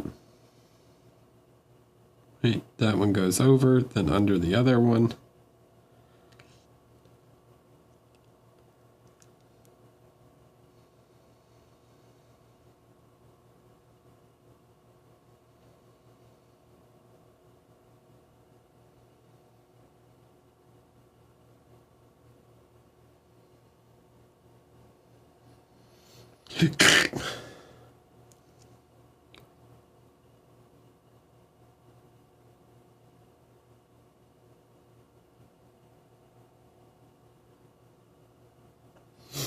He used to be a Greek hero until he took an arrow to the heel.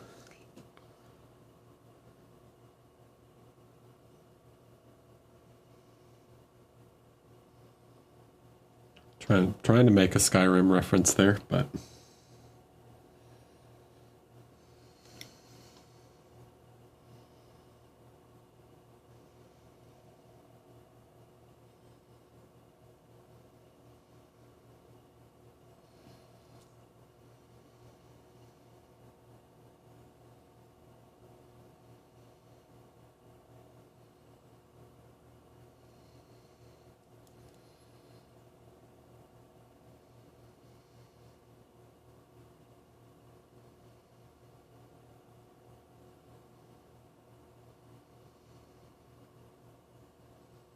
okay. So, I want to do one more little bit of highlight on the front part, on this part. Just to pop out some of these areas where the lacing is. I guess it would be lacing, right?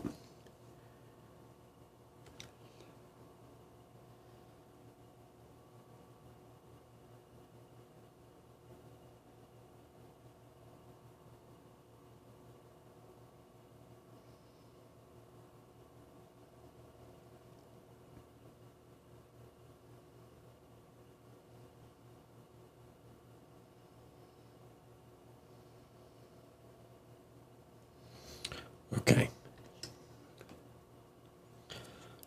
So I have that. All right, I'm pretty happy with that. Now I could go back and clean up around some of the skin, but before I do that,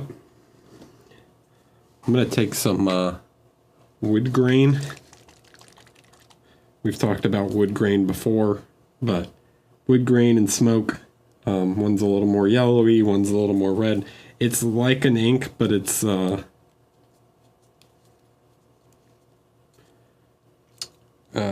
not as shiny as an ink, right? It's a bit satin, but not like fully satin, or it's not as glossy as an ink is. It's a little more satin. Now with this, I can go around and in the middle of some of the, try and zoom in for you guys.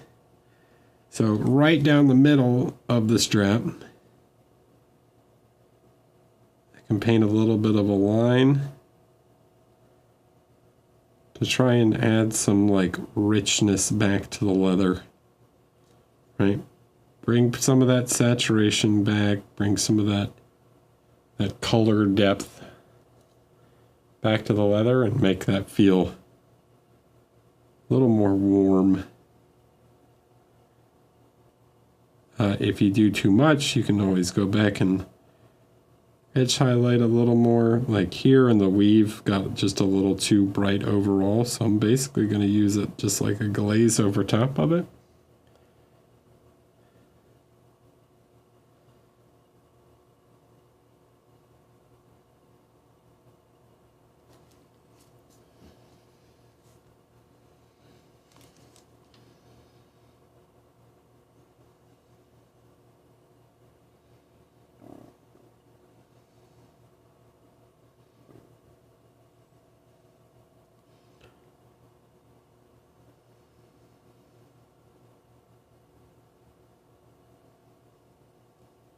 Okay.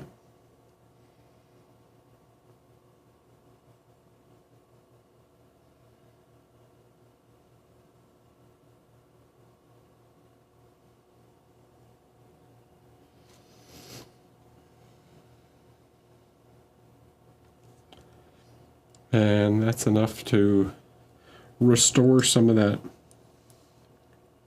color where maybe we pushed the lights a little too much. I'm also going to use it like a wash just to help pick some of this lacing back out.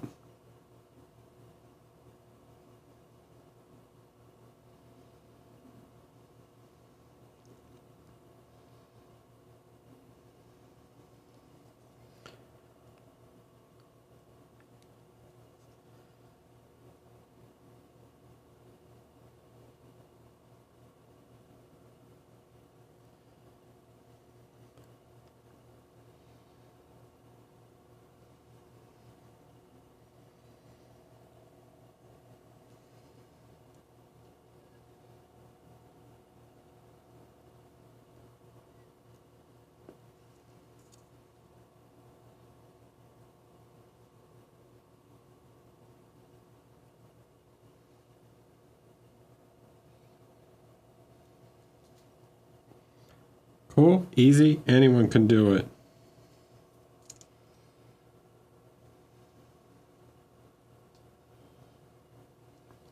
I believe in you.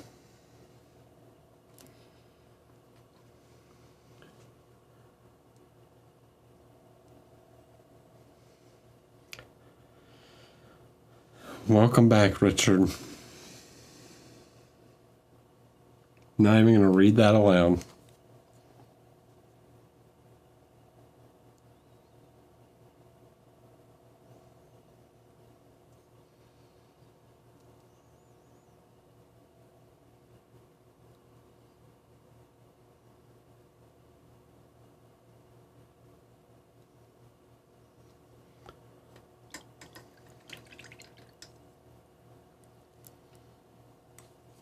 Everyone feels confident they can paint some nice leather straps now, right?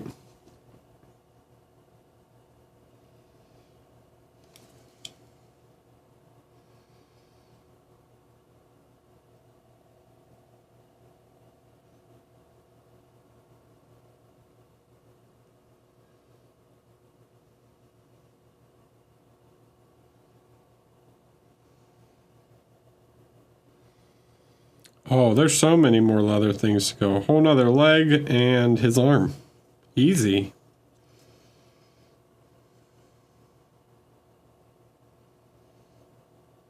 And any small parts I want to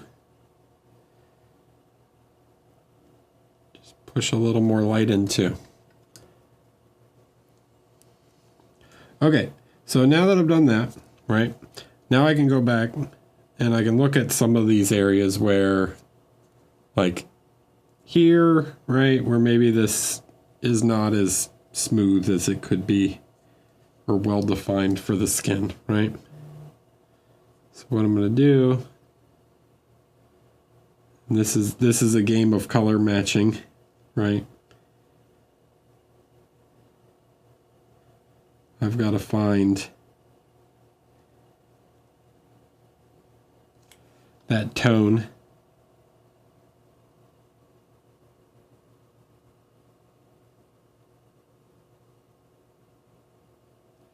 And I want to go around and just try and clean up that line as much as possible. Get that line nice and thin, right?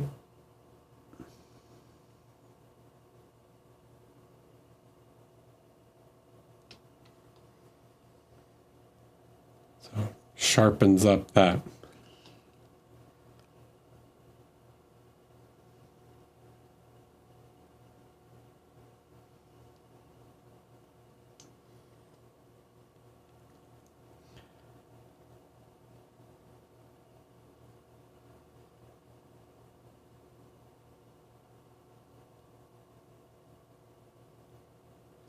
This step seems like a lot of effort, but it makes a big difference.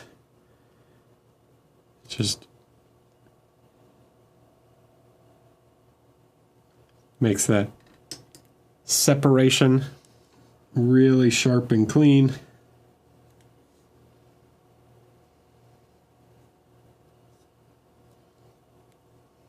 I heard that, Richard. I met those guys. Nice dudes.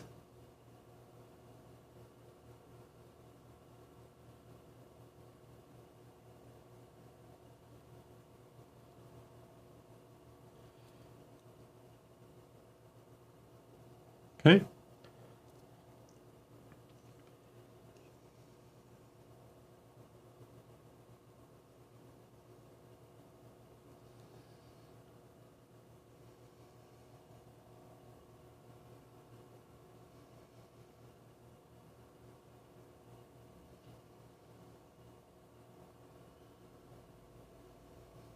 So by going around and doing that, we get like a really crisp definition, right? Now I might need to, after I sharpen it some, if the color's not quite right, I can always come in and glaze a little color back on top just to make small adjustments here and there.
Thanks, mysterious stranger. Now let's zoom out. All right, so there you go, right? Crispy, crunchy, peanut buttery leather straps.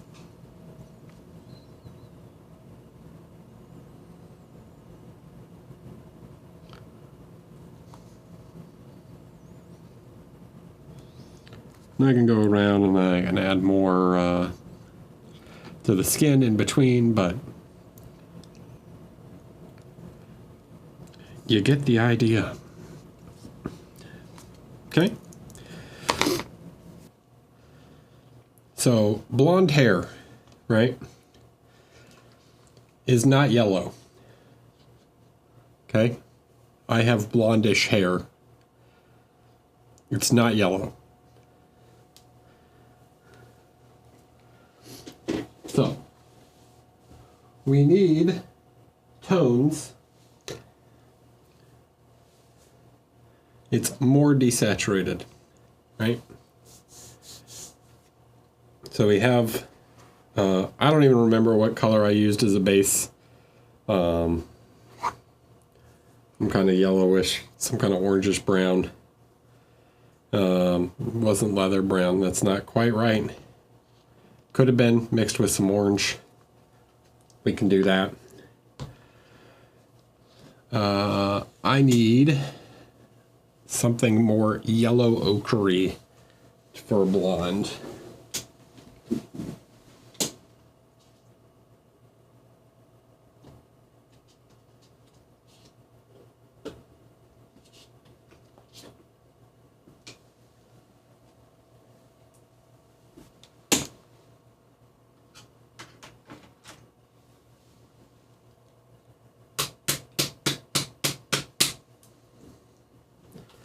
Okay, something like bronze brown.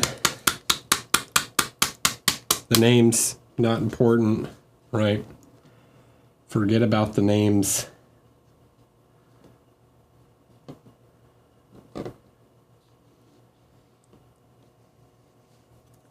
Okay, something a little more tannish, right? Rooster's Rhythm. Hello, 2 questions. Your skill with color. Where did you gain your knowledge from? The second question, your work in the please wait screen. Is his secondary highlight in the shadows blue? Or is it gray, which is looks blue? You're talking about Thrall? It is definitely on the bluish side.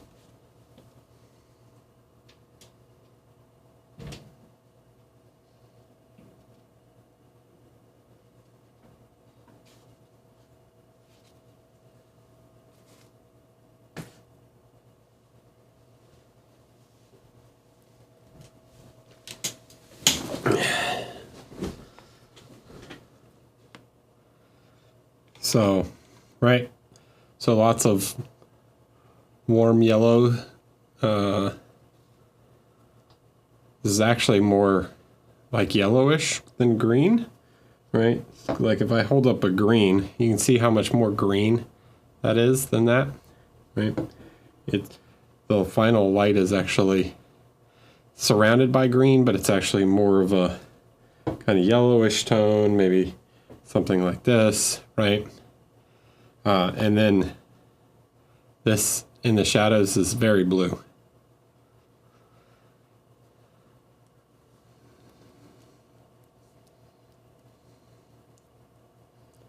can see how blue the shadows get.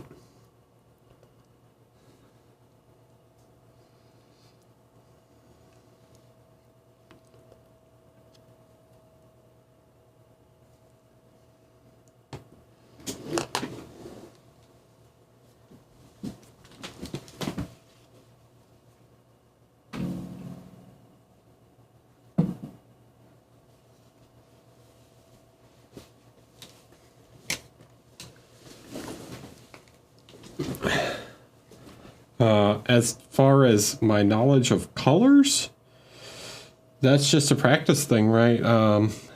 Experimenting with colors, observation, learning to look at colors in isolation, right? You don't want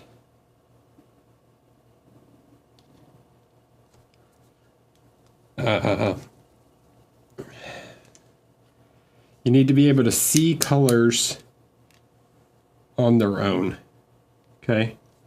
Like, color is very relative to color surrounding it. I've talked about this before, that specifically, like, certain colors can start to change their appearance depending on what's around them, right? So most of you would say this is a yellow, right? No, I wouldn't say there's any difference between painting a 3D sculpture or painting a traditional sculpture. It's all kind of the same.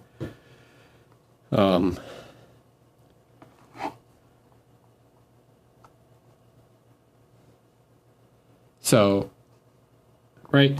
So most people would say this is yellow, right? If you looked at it in isolation, it's yellow.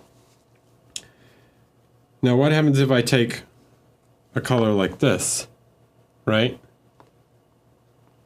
Well, if I take a color like this is more yellow than this. But if I put a color like this next to this, right? Well, this is green, but maybe this starts to feel a little more greenish now, okay? And even this you could say is a yellow, like this, right? This green, you would say is green. But when I put it next to a color, a green like this, well, now maybe this starts to feel more yellow, right? So there's a lot of like nuance in color that, depending on the surrounding colors, can change your perception of what you might call a color, right? That's why I say that the names on the bottles is not super important. It's about how they look next to each other, and things like that.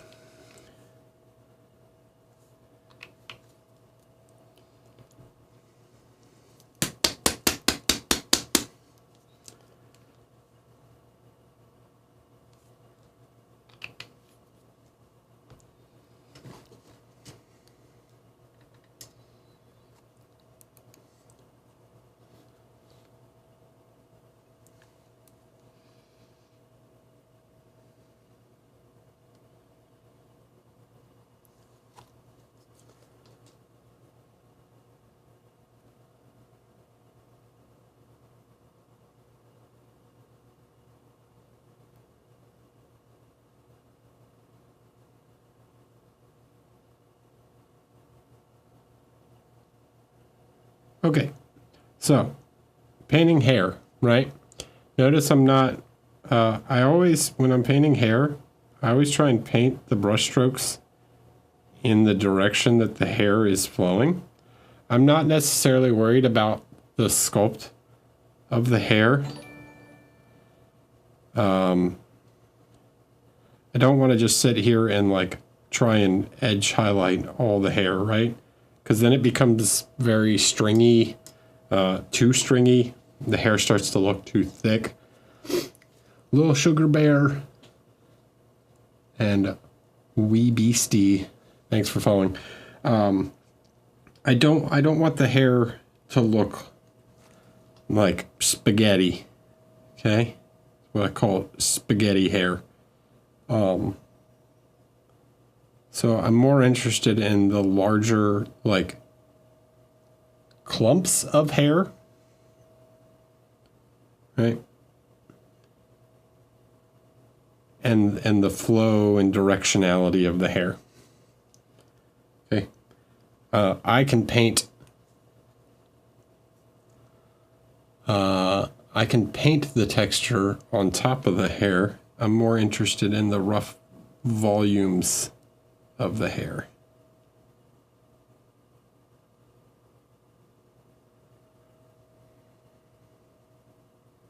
So like this up here, right? This top part of his hair, I can kind of break this whole thing down into like 3 sections where it's like, this is a big tuft right here, right?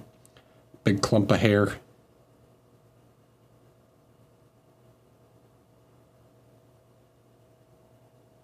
Then I have another small one right here. And then there's kind of a third one over here.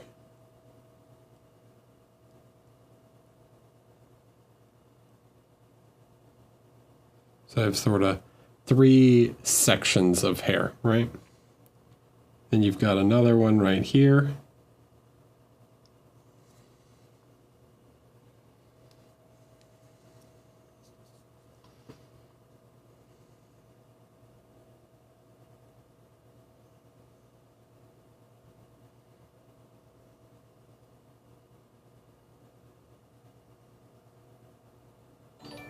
I think it's very easy to overdo the contrast on hair, where you really just want to pick out the large areas first.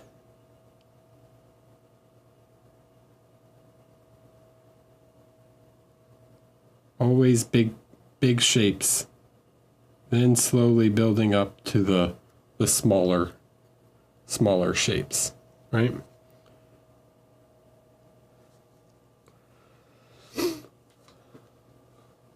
Humats. Hello.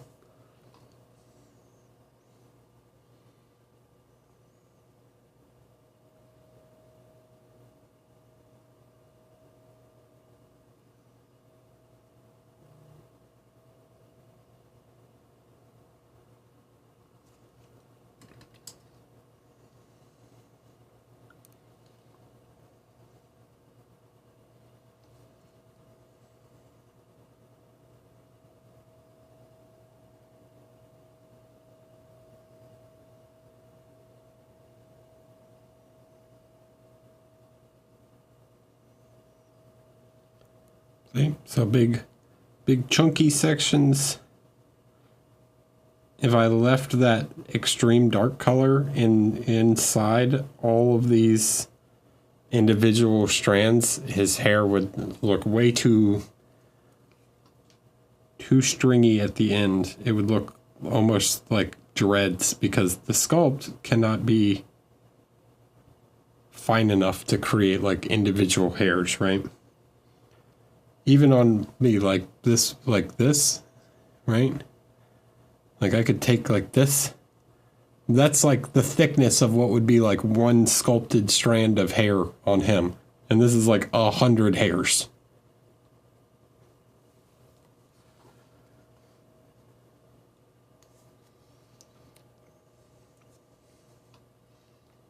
Thanks, Sumat. Welcome.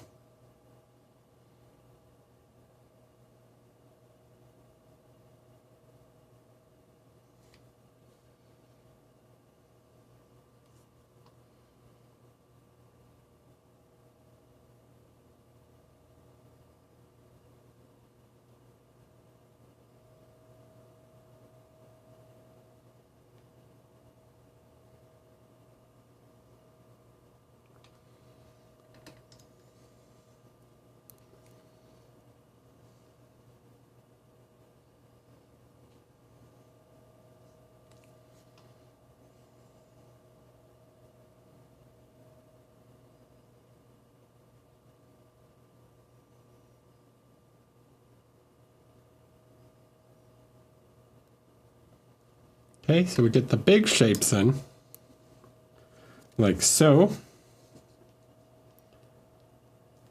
And then as we move up in light, then we can start breaking it down into smaller shapes, right?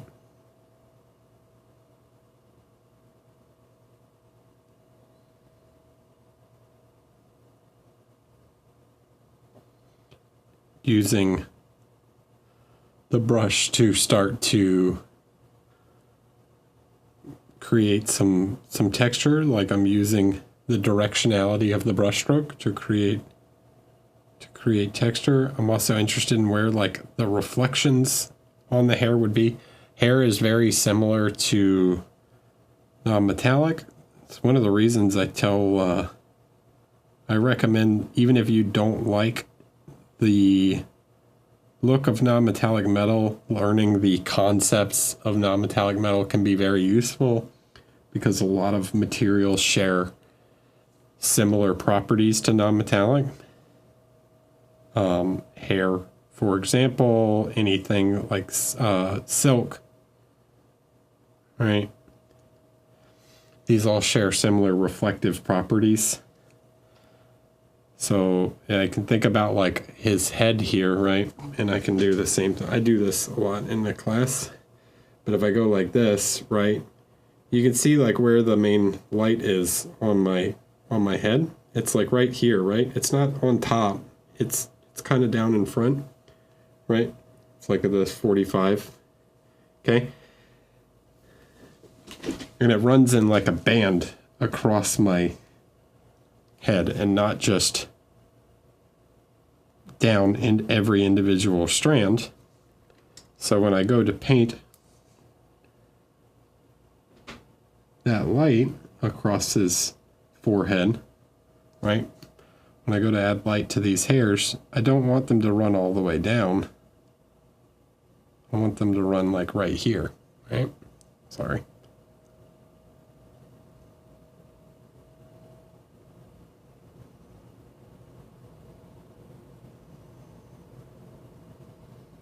Right? And it's fine if some of those lines go in the like recesses of the hair. I don't mind that. Because like I said, I'm more interested in the shape and the directionality than following exactly how it's sculpted.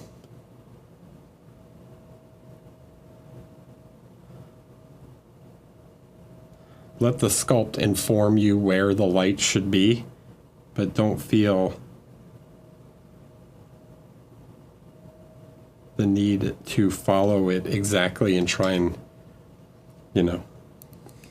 highlight every little individual strand. That's how it starts to look chunky.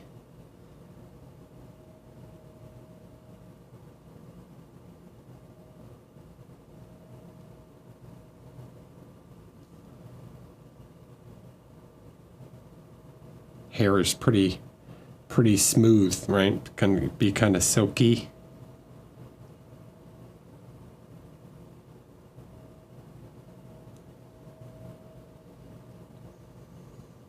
So like here on this, I'm going to think about the shape, right? This bend, this curve.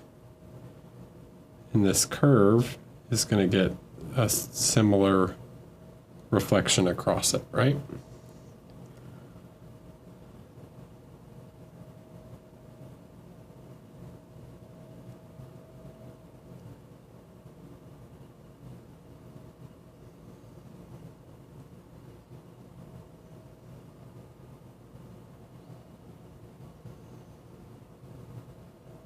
Then I can pick out some small parts like on the ends, things like that, just to help create that definition.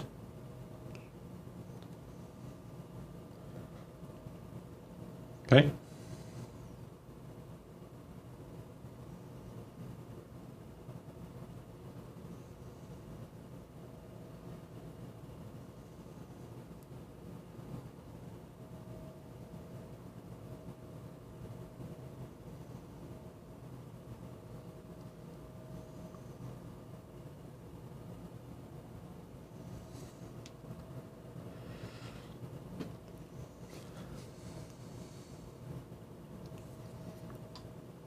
Is that clear, everyone? Can I get a yes? Yes, Eric, in the chat.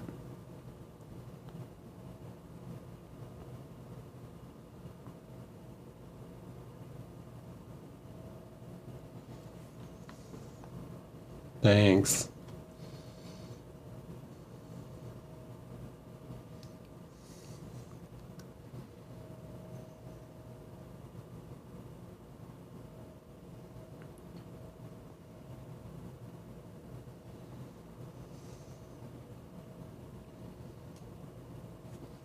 Sometimes make sure I'm not talking to myself here.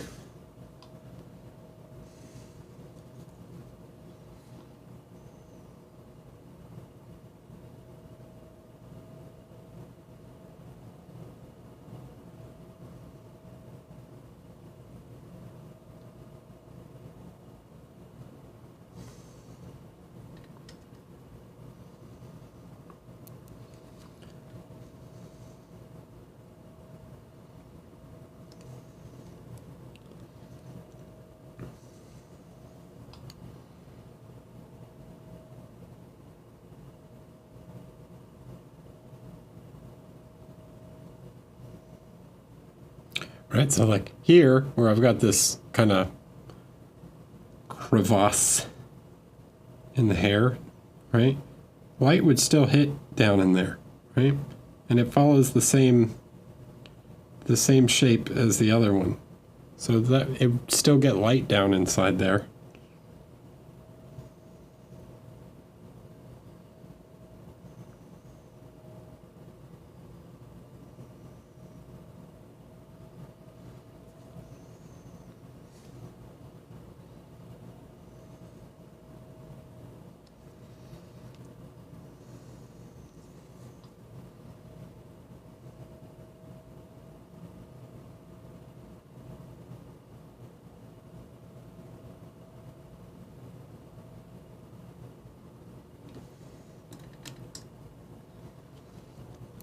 Right? Now he's very blonde. I want him to be super blonde, so I am going to need a little bit of a very bright tone. I'll grab just a touch of ivory.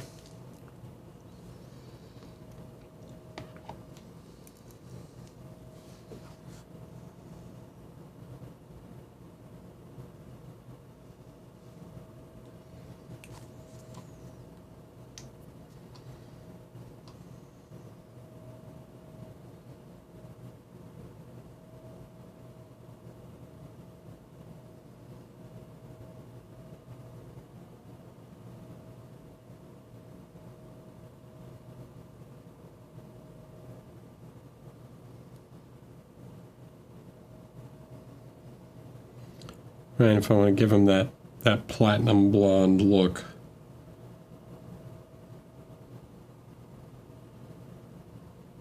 The other one you can see me do is I try and show it, right?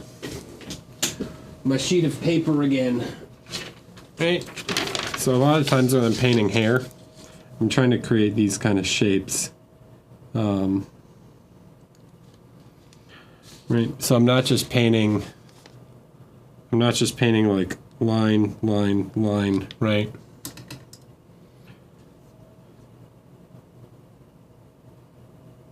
Right? I'm going with the sculpt, but I'm doing things like this, right? Where like this, right? Where the lines might connect with each other or even overlap in areas. So you join strands together so they look like they're crisscrossing over top of that.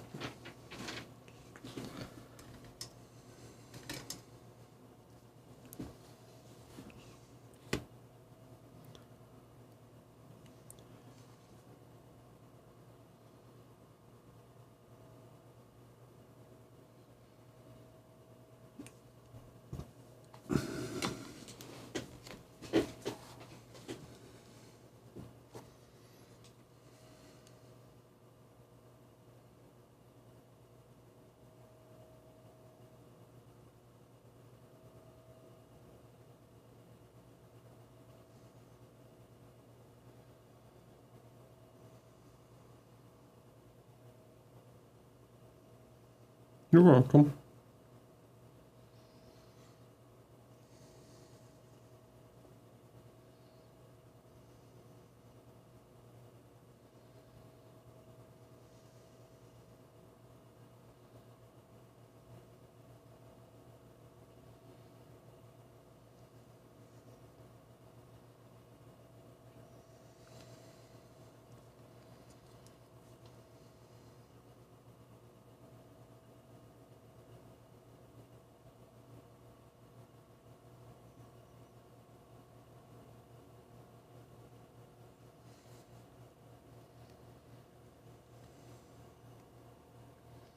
Thanks. By the way, anybody who's just joined in the last one, if you want to pick up the model for yourself, you can check it out there.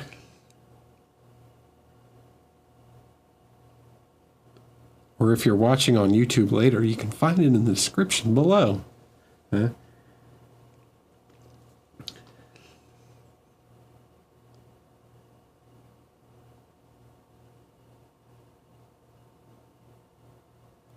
I'm a pro at this.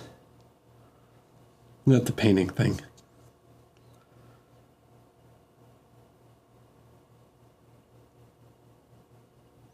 Like, comment, and subscribe. Ring the bell for notifications.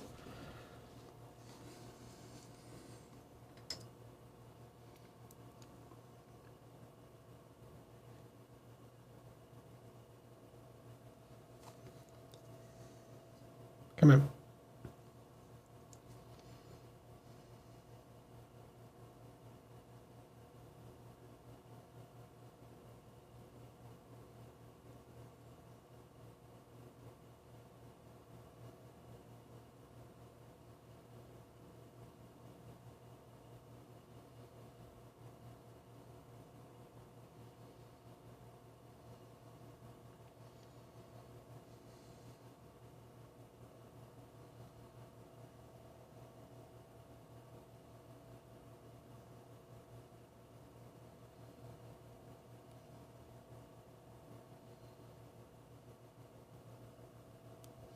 Okay, so I've got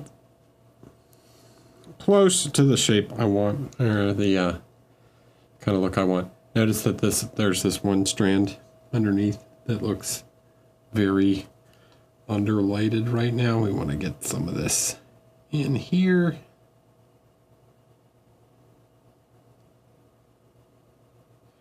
Right, get some light on that strand, okay?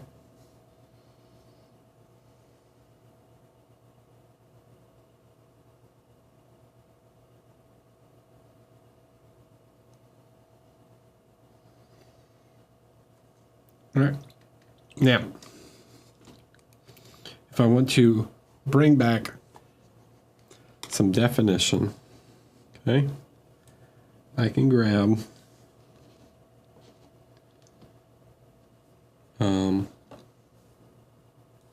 something like I did with the leather, right? I'll just grab one of these contrast paints.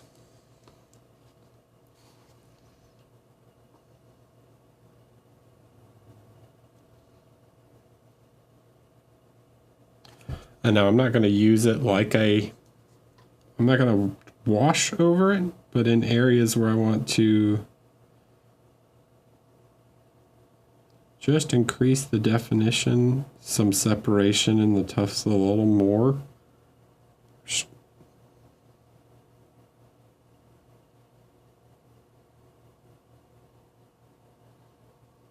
I can go in and add a little extra shade to them and use, because it's, you know, a contrast paint or express paint, whatever, speed paint, whatever you want to call it. Whatever the accepted nomenclature of these style paints are at this point. Because it is the way it is, when I use it and I'm painting it the same way but trying to stick to just the shadows, it does function a bit like a wash in that it's going to pull out, stick out to some of the sculpted detail. And that'll restore some of those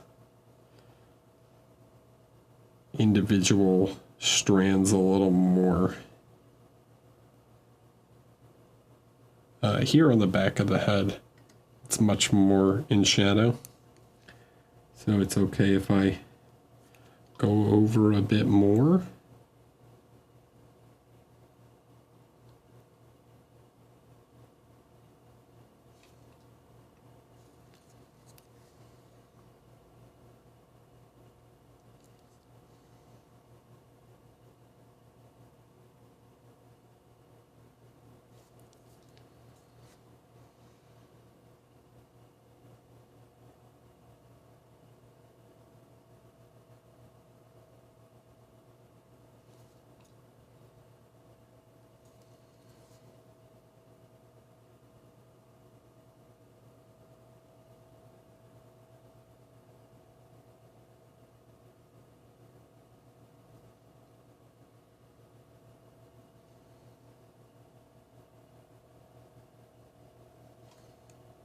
Cool.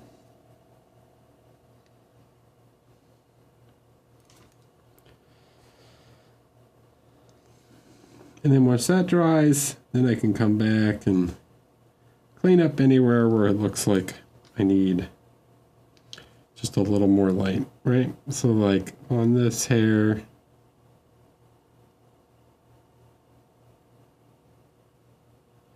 and that needed to connect a little more as the transition was a little stark.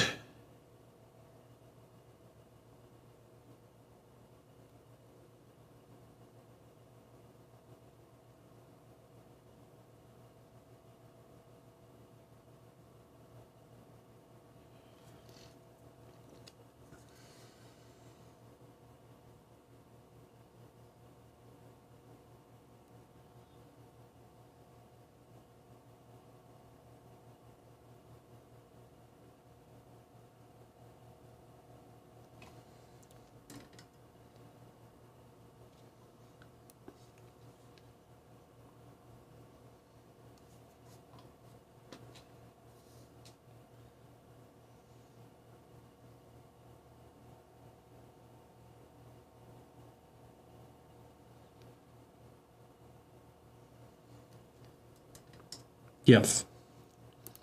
I'm going to come in now with a very final highlight, and only in the spots, like basically think of this as like the final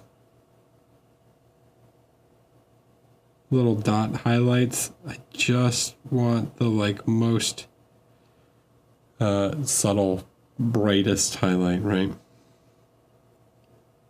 This is like to make his hair look really shiny, to make it very silky. It's a very small,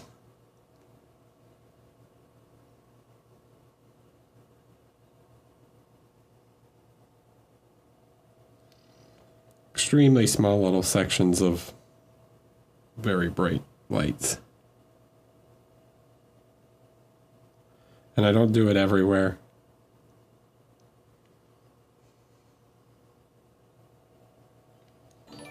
Just the areas that are facing towards the main light source, right?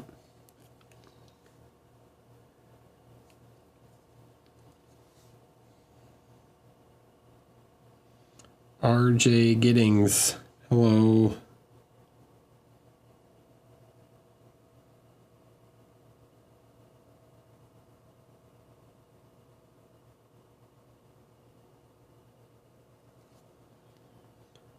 Okay, like so. Then I'm going to grab just a little bit of the yellow ochre and kind of like a glaze. Well, it is a glaze, right? You can see how thin it is on my thumb.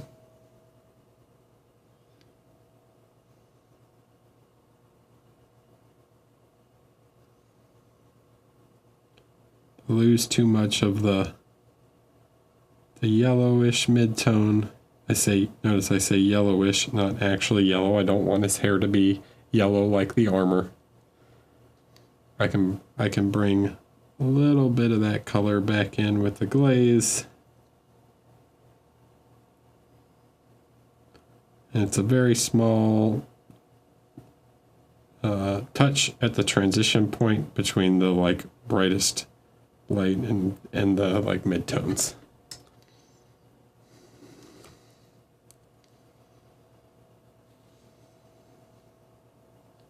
Cool.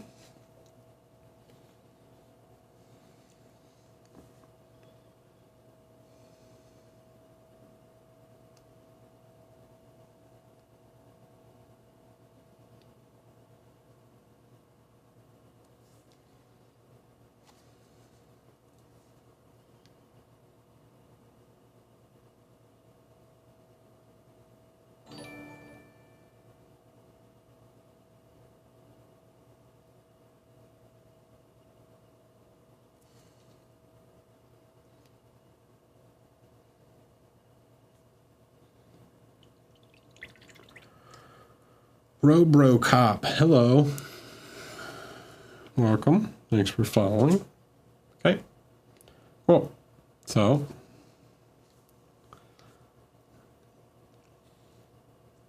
there's the hair.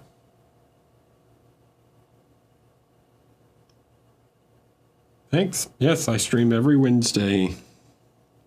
I'll say almost every Wednesday. I can't stream literally every Wednesday because I'm often traveling or something like that. Thanks for the sub, man. Appreciate it. But I try and stream every Wednesday. We work on different little projects here and there, try and do full projects on the stream.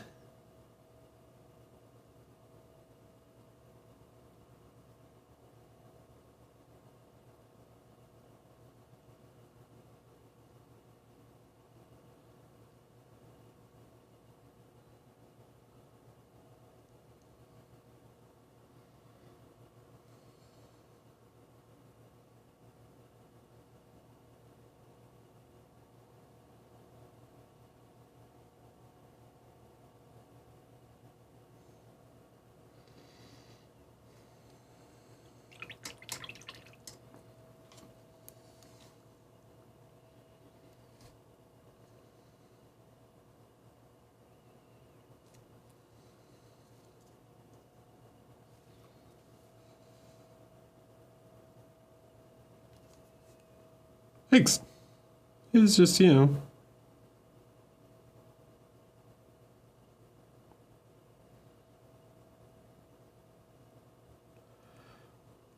little space marine man.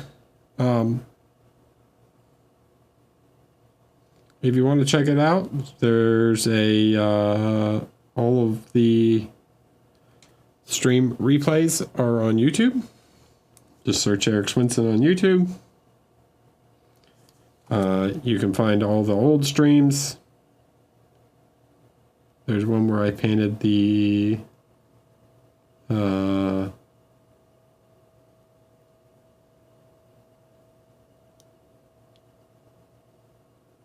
Angel Death Watch guy.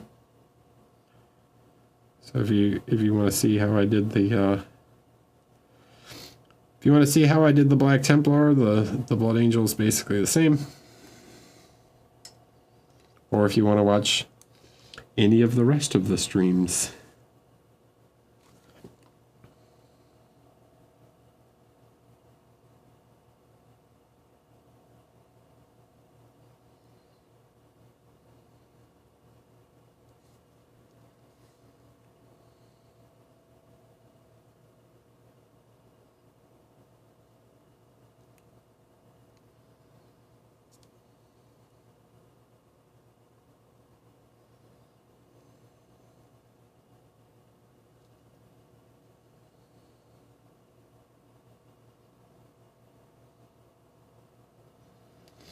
I'm no Vince on YouTube. I've only got like, I don't know, 2,000 subscribers or something.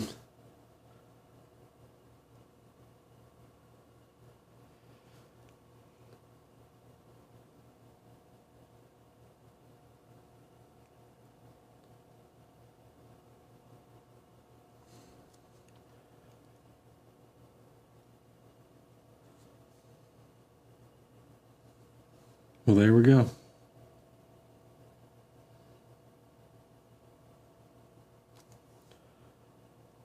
It's more long form video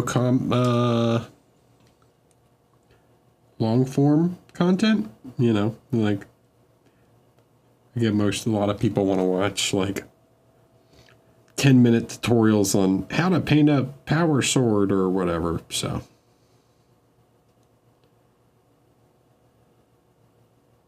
and maybe not watch a 3-hour video where I rant about how to paint thin lines.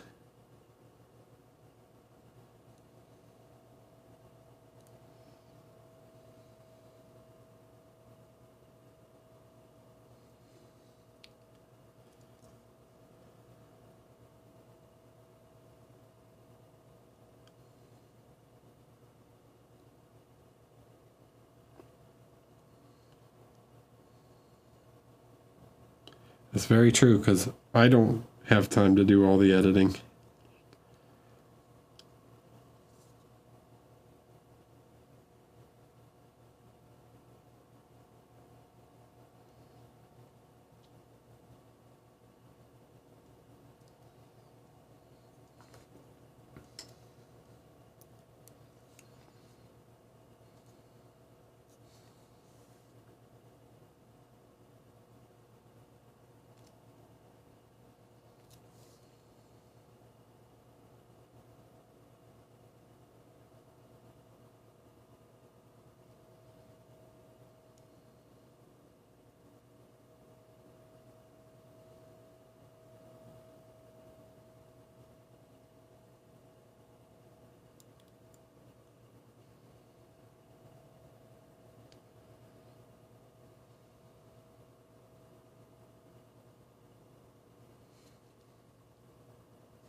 My biggest thing about learning, right?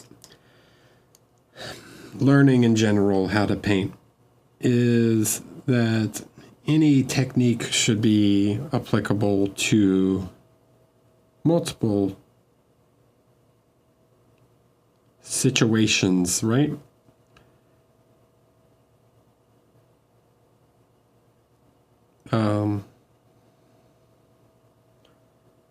Saying how to paint a plasma sword, right?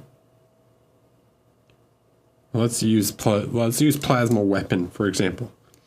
Right? Plenty of people have their way of painting a plasma gun. I'm talking about a 40K glowing plasma gun, right? For those not familiar with Warhammer 40K. Which is basically just how to paint OSL. But when you structure it in a way of step by step, this is how you paint a plasma gun. All that does is teach you how to paint a plasma gun. Right? And I much prefer to give people the tools to paint any glowing object, whether it be a torch or, a sci-fi weapon or whatever, then just like, here's how you do this one thing.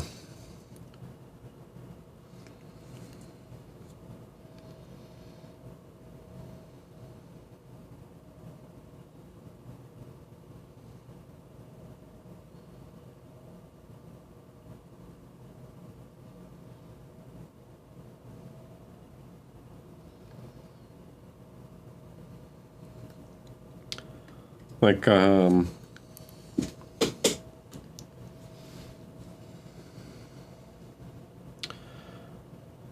of the streams, we did a dwarf bust that had a big freehand shield, right?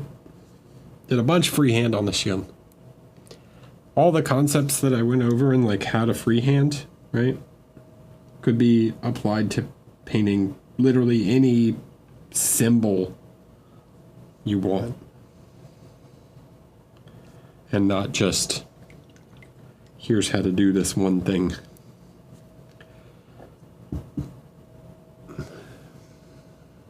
Okay, so there's the hair goofing around on the feet a little bit. There's a lot of little touch-up stuff to do. I gotta start sketching in well, really not a whole lot of sketching going on the shin guards. While I'm thinking about it, I'm just going to go ahead and highlight these little things that I've been missing on his shoulder.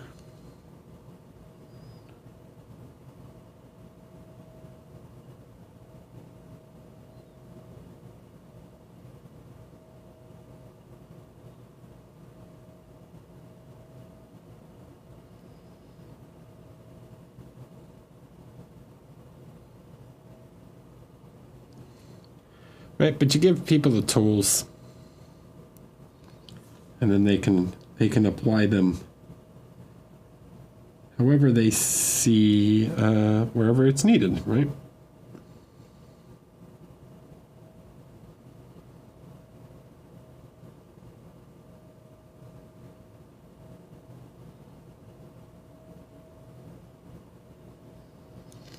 But it's not very clickbaity.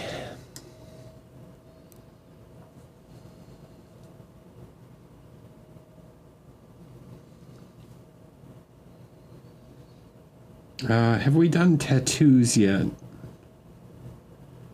Trying to think if I did any tattoos. I know I have a tutorial on tattoos, but it's a paid video for Aradia, where I did like Celtic kind of Viking tattoos.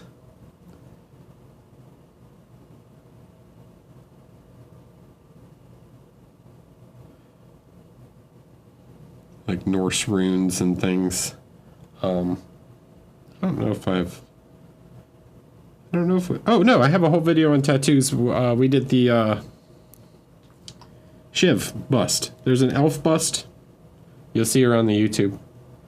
She's an elf bust. She's got like a giant chest piece tattoo.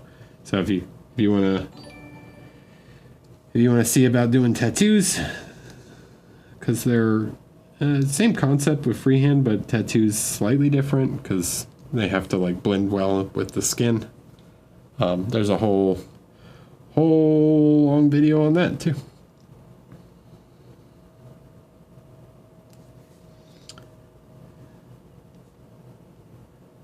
Hi, Coco Oana.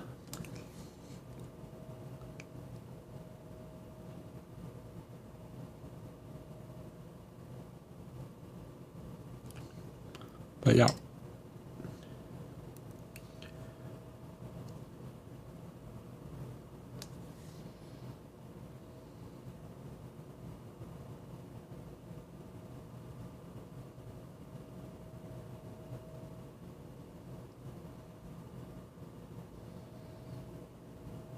Yeah, I think it's Shiv Part 2 is the tattoos, and maybe one of them I do freehand on her jacket also. I give her like a bunch of metal patches. Metal is in like metal bands.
Okay. I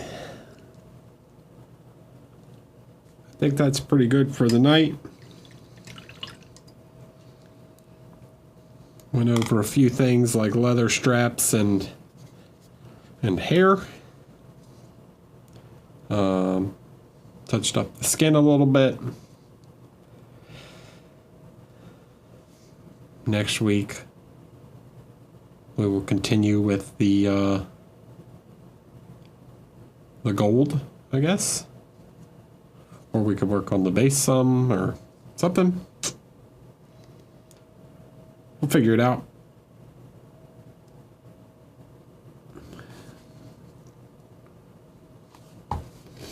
Cool.